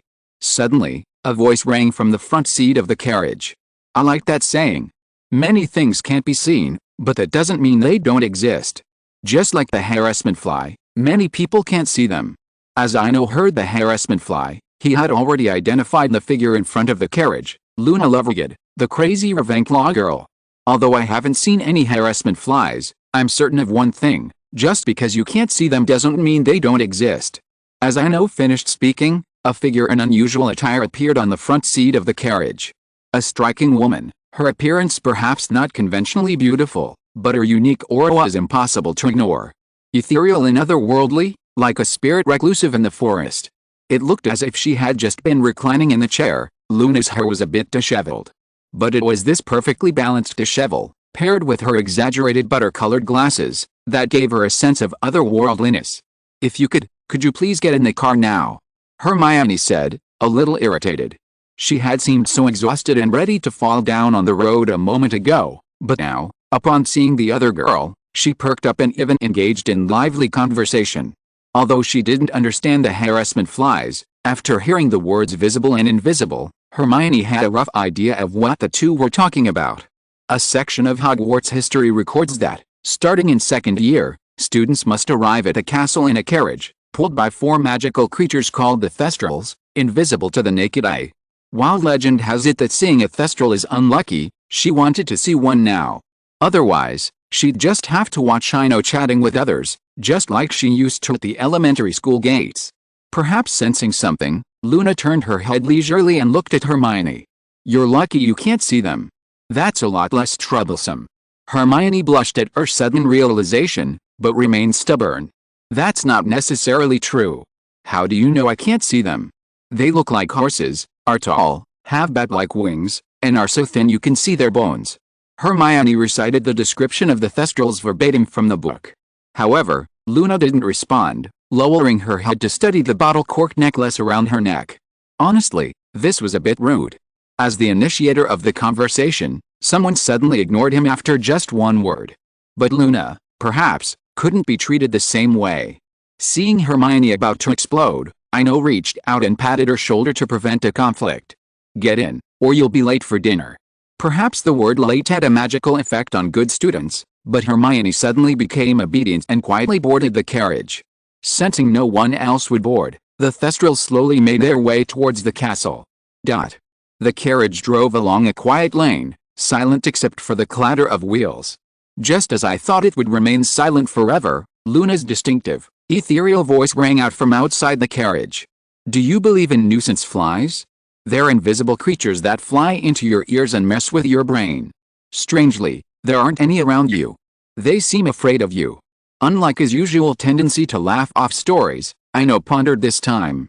As for Luna's fear, he figured out the reason. After all, the mirror of Ares, which peeked into the mind, was frozen. If the so-called harassment fly that disturbed the mind truly existed, there was no reason to let it go. But what truly intrigued him was the nature of the harassment fly, a living being. A spirit? Or perhaps simply an emotion? With so many unknowns, he opted for the most conservative answer, "I'm sorry. But again, I haven't seen a harassment fly, so I can't say whether I believe it or not. If you've seen it, then it probably exists. Even if only you can see it, it exists." After Ino finished speaking, the carriage fell silent again. Hermione, watching someone else suffer the same fate, couldn't help but chuckle. However, "Thank you. While you didn't blindly believe, you didn't blindly refute it either. This is a major breakthrough. I'll write to my father, because another person is almost convinced." Hermione's smile froze as she heard the voices from outside the carriage again. "Oh, right. If you really want to see the harassment horseflies, the girl you came with is surrounded by a lot of them right now." "A lot?" Hearing Luna's words, Ino couldn't help but turn around and glance around. Honestly, he was tempted to take a lantern and investigate. But after seeing Hermione's look, he gave up the idea. It was a complex expression, a little aggrieved, a little annoyed, like a kitten with its fur standing on end. Ino smiled apologetically, then gave her a reassuring look. Checking Hermione was out of the question, but Draco could check on her when he got back to the dorms after the party. The carriage slowly moved forward, soon arriving outside the castle. Fortunately, the dinner hadn't begun yet, and the Great Hall was a little noisy. When Ino entered the Great Hall, he noticed a sudden silence. A real silence. Everyone stopped talking, turned their heads, and stared silently. After all, in darkness and fear, the first person to ignite a flame will always be remembered. Elsewhere, Ino was no stranger to such situations. She quietly extended her arm, waved it lightly in the air, and then smiled brightly. Pa. Pa. Pa. It wasn't clear who started it, but everyone burst into applause, and the atmosphere in the Great Hall suddenly became lively. George and Fred even stood on stools, holding up a small, flaming torch. It seemed to be their new concept. Though a crudely crafted transfiguration, the torch still burned with a blue flame. Perhaps because it wasn't yet time for dinner, even the usually strict Professor McGonagall didn't stop the students from playing around. Besides, she had heard about what happened on the train, and letting the students have some fun would help them get over the fear of the Dementors. Professor McGonagall had always believed that school rules were important, but when it came to the safety and well-being of the students, they were insignificant. Similarly, Dumbledore, seated in the guest of honor seat, also smiled at the scene before him. As if by coincidence, George's blue torch lined up perfectly with Ino's. However, the guest of honor seat was quite far from the main hall door, so from Dumbledore's perspective, Ino's figure seemed to be standing in azure flames. The scene seemed familiar to him. But then he thought of something else, the phoenix born from the azure flames. Unconsciously, Dumbledore joined in the gentle applause. A moment later, the applause gradually died down. Ino waved again and quietly walked towards the Slytherin table. He said nothing the entire time, not because he had nothing to say, but because he couldn't. Speaking before the headmaster and professors at the opening dinner? This was more than just impoliteness, it was a form of disrespect, a sign that the guest was taking over the main event. At the same time, Dumbledore slowly stood up, as if signaling Professor McGonagall to head to the front hall, where a group of freshmen were waiting to be sorted. The sorting ceremony for the third year had begun. Seeing the freshmen, who were walking on thin ice like little quails, everyone smiled knowingly, even the second-year wizards. Happiness is contagious, and when everyone in the hall was happy and joyful, the freshmen in the middle of the class were no longer nervous. Similarly, the fear caused by the Dementor encounter just now gradually dissipated in this relaxed atmosphere. Chapter 174, The Hustle and Bustle of the School Opening and the Snake Shutting in the Secret Room. The sorting ceremony quickly concluded. As the last freshman descended the steps, the Great Hall erupted in applause, eager for dinner. But then, Dumbledore stood up and walked to the front of the stage. He glanced at each student in the Great Hall and delivered a welcoming speech. Before you enjoy your delicious meal and let your minds wander, I have something very important to remind you of. Today, Hogwarts has received some Dementors from Azkaban. They are here on official business from the Ministry of Magic, as you all know, because they searched the Hogwarts Express. As Dumbledore finished speaking, the noisy discussion resumed. But soon, the Great Hall quieted down again, as everyone noticed the change in Dumbledore's demeanor, a newfound seriousness. Faced with such a serious Dumbledore, not only the young wizards in the room, but even the Minister of Magic would likely struggle to remain calm. So, rest assured. Someone will be held accountable for this matter. Whoever made the decision will pay the price. There's no doubt about that. Dumbledore spoke slowly, but every word was powerful. The Dementors were rioting, openly attacking a train. That was the train that marked the start of the term, a train filled with all the students of Hogwarts. Dumbledore's anger was once again aroused after a long time. The Great Hall was silent, and many young wizards were startled by Dumbledore's serious expression. Perhaps noticing the harshness of his tone, Dumbledore's brow relaxed, and a faint smile appeared on his face. Well, that's all I need to remind you. Let's change to a more cheerful topic. 2 new professors will be joining us this school year. First, Professor Lupin. He has kindly agreed to fill the vacant Defense Against the Dark Arts class. Dumbledore stepped aside, motioned everyone towards the teacher's table, and led the applause. Lupin nodded to the crowd, a gesture in keeping with the traditional English reserve. This was a stark contrast to Lockhart's flamboyance last year, and his performance on the train. Despite the new professor's modest attire, all the young wizards applauded. They felt that at least this new professor had some talent, and they began to look forward to this year's Defense Against the Dark Arts class. Dumbledore waited for the young wizards to absorb the previous information before continuing. As for our second new professor, it's Rubius Hagrid. As if someone had suddenly flipped a switch, Hagrid rose to his feet, his massive frame even knocking the long table in front of him several centimeters sideways. Noticing everyone's gazes, Hagrid's cheeks flushed crimson. He placed his rough hands on the table, then lifted them again, seemingly out of place. Dumbledore observed this, but then chuckled and helped Hagrid out. Since your original Care of Magical Creatures teacher, Professor Kettleburn, retired at the end of last term, I have hired Rubius Hagrid to take over. He has agreed to accept this position in addition to his duties as gamekeeper. Well, another round of applause. But compared to Lupin, Hagrid's welcome seemed a bit formal. Of course, this didn't dampen Hagrid's joy. Becoming a professor at Hogwarts and earning Dumbledore's approval were his dreams. As Hagrid sat down, Dumbledore tapped the table with his finger, and a sumptuous feast began to spread across all the tables in the Great Hall. The start of term dinner officially began. Time is sometimes like the mist on the Black Lake, seemingly lingering, but with a breeze, it vanishes in an instant. The first weekend of the new school year. After getting up early in the morning, Ino chose not to go to Hogsmeade, but instead sat quietly in her dormitory. Most people are like this. When they can't have something, they always try every possible way to get it, but when they finally have it, everything seems a little dull. Of course, Ino wasn't one of those people. On the first weekend of his third year, he chose to stay in his dorm simply because the wind was a bit noisy outside. The previous week had seemed to be stirring in the English wizarding world. On the first day of school, the Daily Prophet devoted a full-page article to the Ministry of Magic's incompetence and Fudge's negligence. The article was sharp and pointed, with scenes of flying dementors and the terrified faces of young wizards, completely igniting everyone's anger. After all, every wizard in England had graduated from Hogwarts. Even the young and childless had their fathers and grandfathers all graduated from Hogwarts. The dementors brazenly attacking the train-carrying students had touched everyone's nerves. However, Fudge, worthy of his years as minister, had a very quick public relations approach.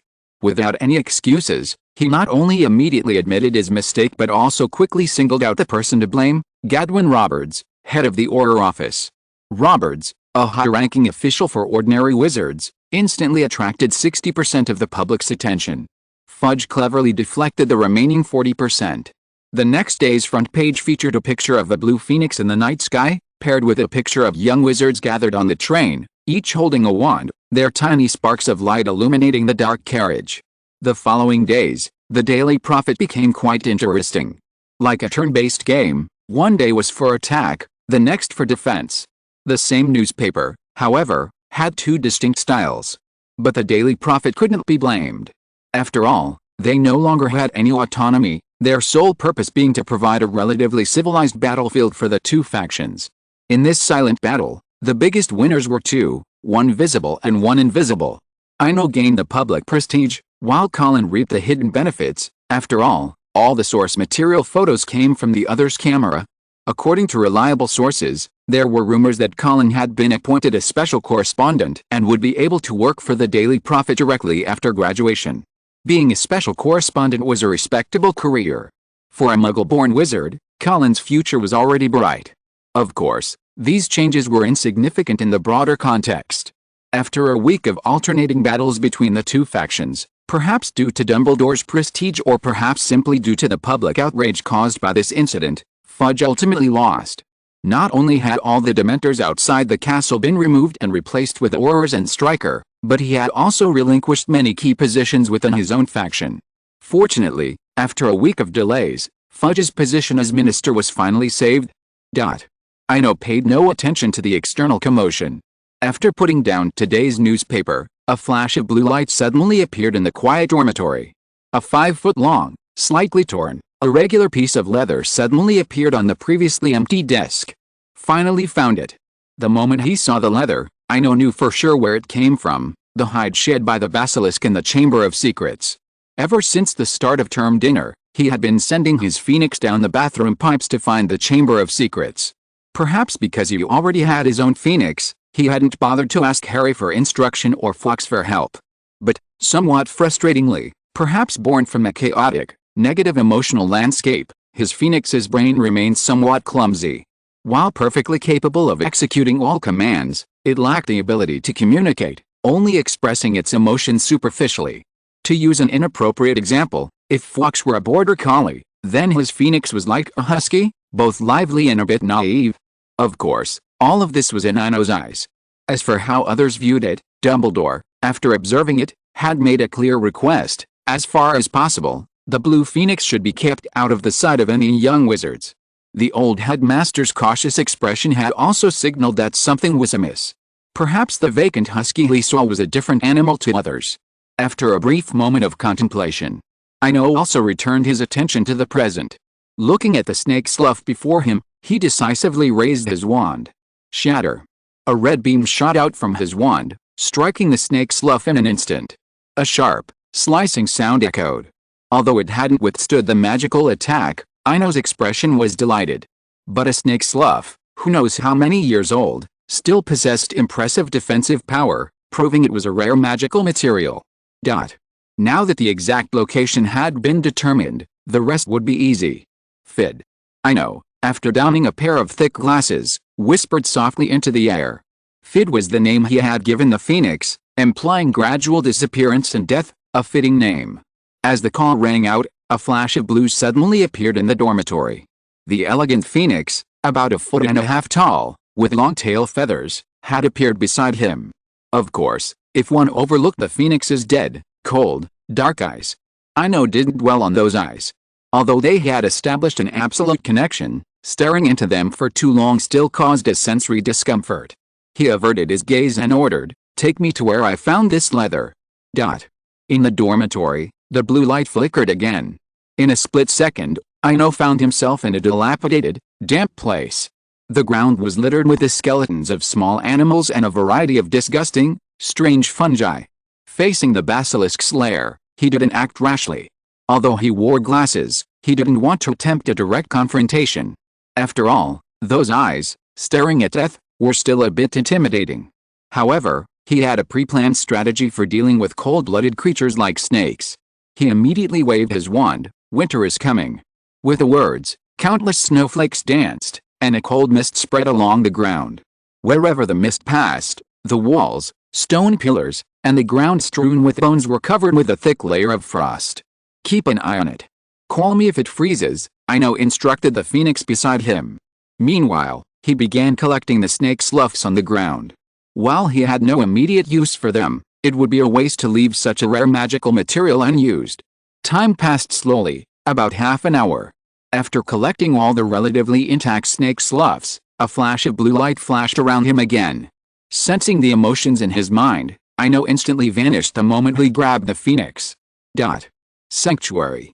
A massive figure, roughly 10 meters long, lay on the wide path. A fresh basilisk corpse. Looking at the intact remains, Ino confirmed his suspicions. As long as no new paths were opened, and no life had been hatched in the sanctuary, it would be a case of one killed if taken, a surefire rule. Now with the phoenix's mobility, the sanctuary's mechanisms could finally become a crucial weapon. Today's Fantastic Beasts feature, Basilisk the King of Serpenters. British Magical Classification, XXXXX. Origin and distribution, basilisks are bred artificially. The first recorded basilisk was bred by Herpo the Vile, a Greek dark wizard who spoke Parseltongue. After numerous experiments, he discovered that a male toad-hatched egg would produce a large, dangerous snake with extraordinary abilities. Appearance: a basilisk is a large, dark green snake with yellow eyes and a body up to 50 feet, 15.2 meters. Males have a bright red feather on their heads. Habits: if adequately fed, basilisks will eat all mammals, birds, and many reptiles. These snakes can live a very long time. Herpo the Vile's basilisk is believed to have lived to be 900 years old. Basilisks have scales on their skin that can deflect spells. Like other snakes, basilisks shed their skin periodically as they grow. Parseltongue can put a basilisk into deep sleep, halting its growth and creating a state similar to suspended animation.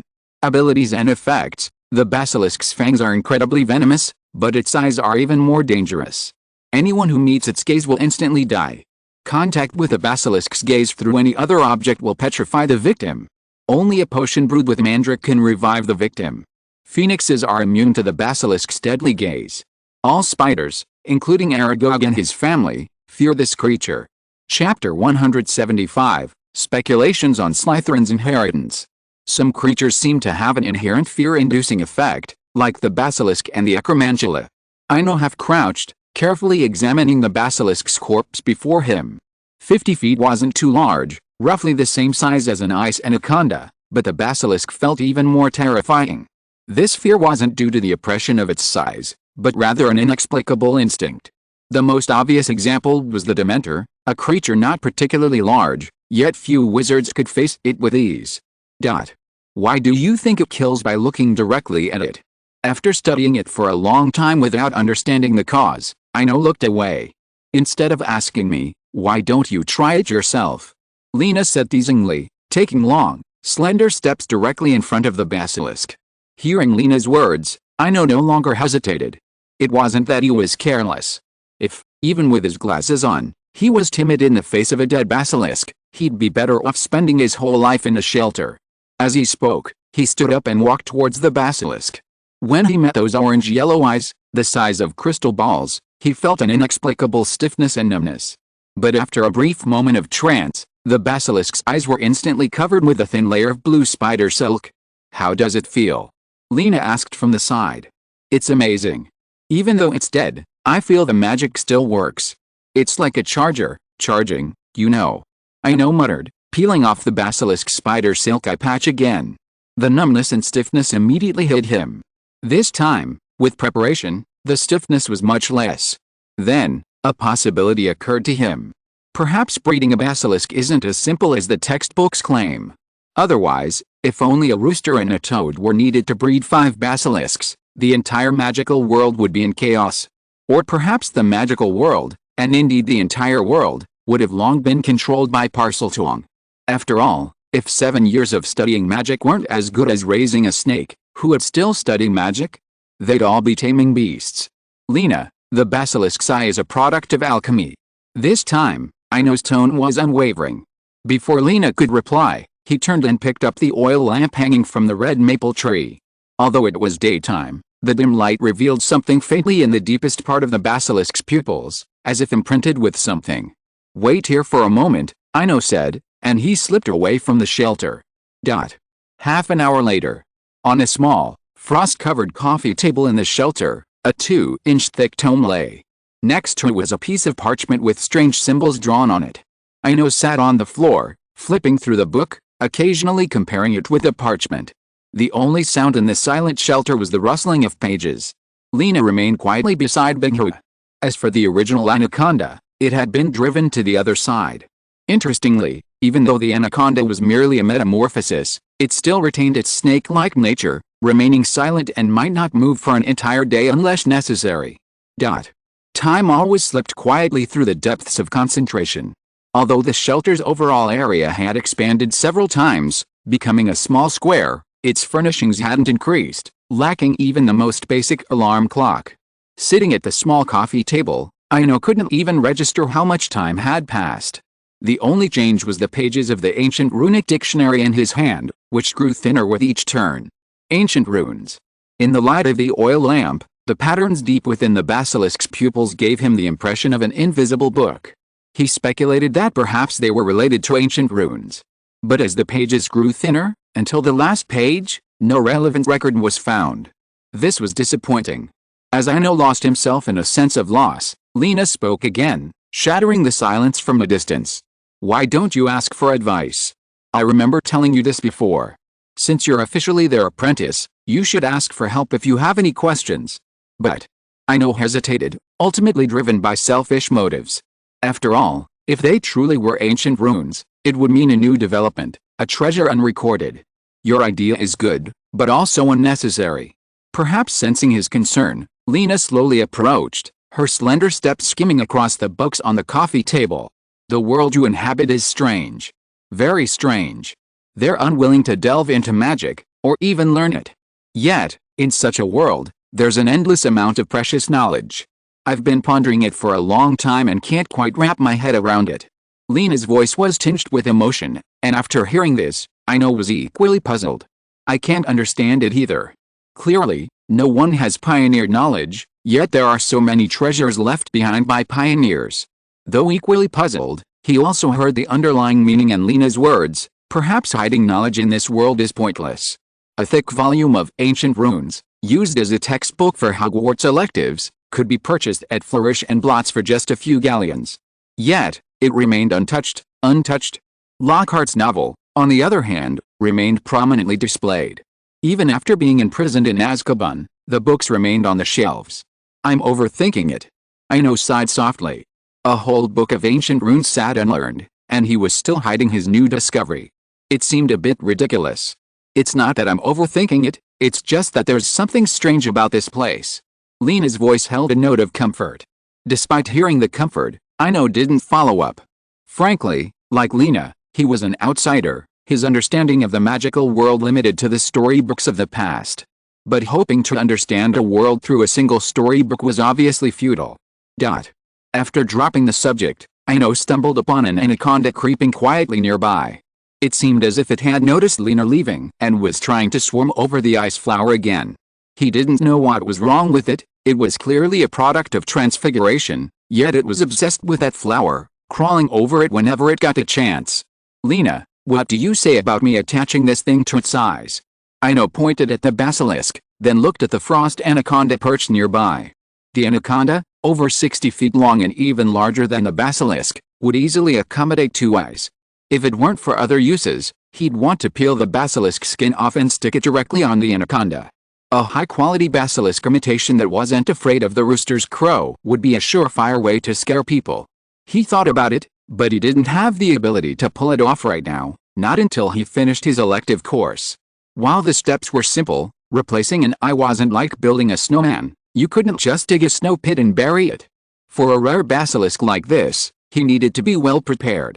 Besides, this basilisk was bred by Salazar Slytherin. He had a feeling that this basilisk might be Slytherin's legacy, or even a part of it. This feeling became even more pronounced after he discovered the ancient rune-like patterns in the basilisk's pupils. Just because something can't be seen doesn't mean it doesn't exist. In the Slytherin dormitories, after searching for information and finding nothing, Ino asked Fid to take him back to his dormitories. Lazily lying on his bed, he glanced at the alarm clock. It was 3:30 p.m. He'd been in the asylum for 6 or 7 hours, since waking up early to kill the basilisk. Just as he was about to take a late nap, he remembered something else. He still needed to report to Dumbledore about the basilisk. Fid, take the skin off the ground to the old man with the white beard upstairs. Ino shouted into the air. He didn't mention a name, as the foolish phoenix couldn't remember it yet. He could only manage to deliver the package based on a description of the location and appearance. Faced with such a difficult situation, he was at his wit's end. After all, even with the exact entrance, it would take a week to find the basilisk. How could he expect anyone to be so clever? If it were Fawkes, once he'd found the entrance, it would probably take less than a quarter of an hour to pinpoint the basilisk. But as the saying goes, no matter how good someone else's pet is, it's still someone else's. While Fid wasn't particularly bright at the moment, he had experienced the joy of training a pet. On a closer look, there were gains and losses. After assigning the phoenix its task, Ino finally let down the curtains of her bed with peace of mind, enjoying a leisurely weekend afternoon.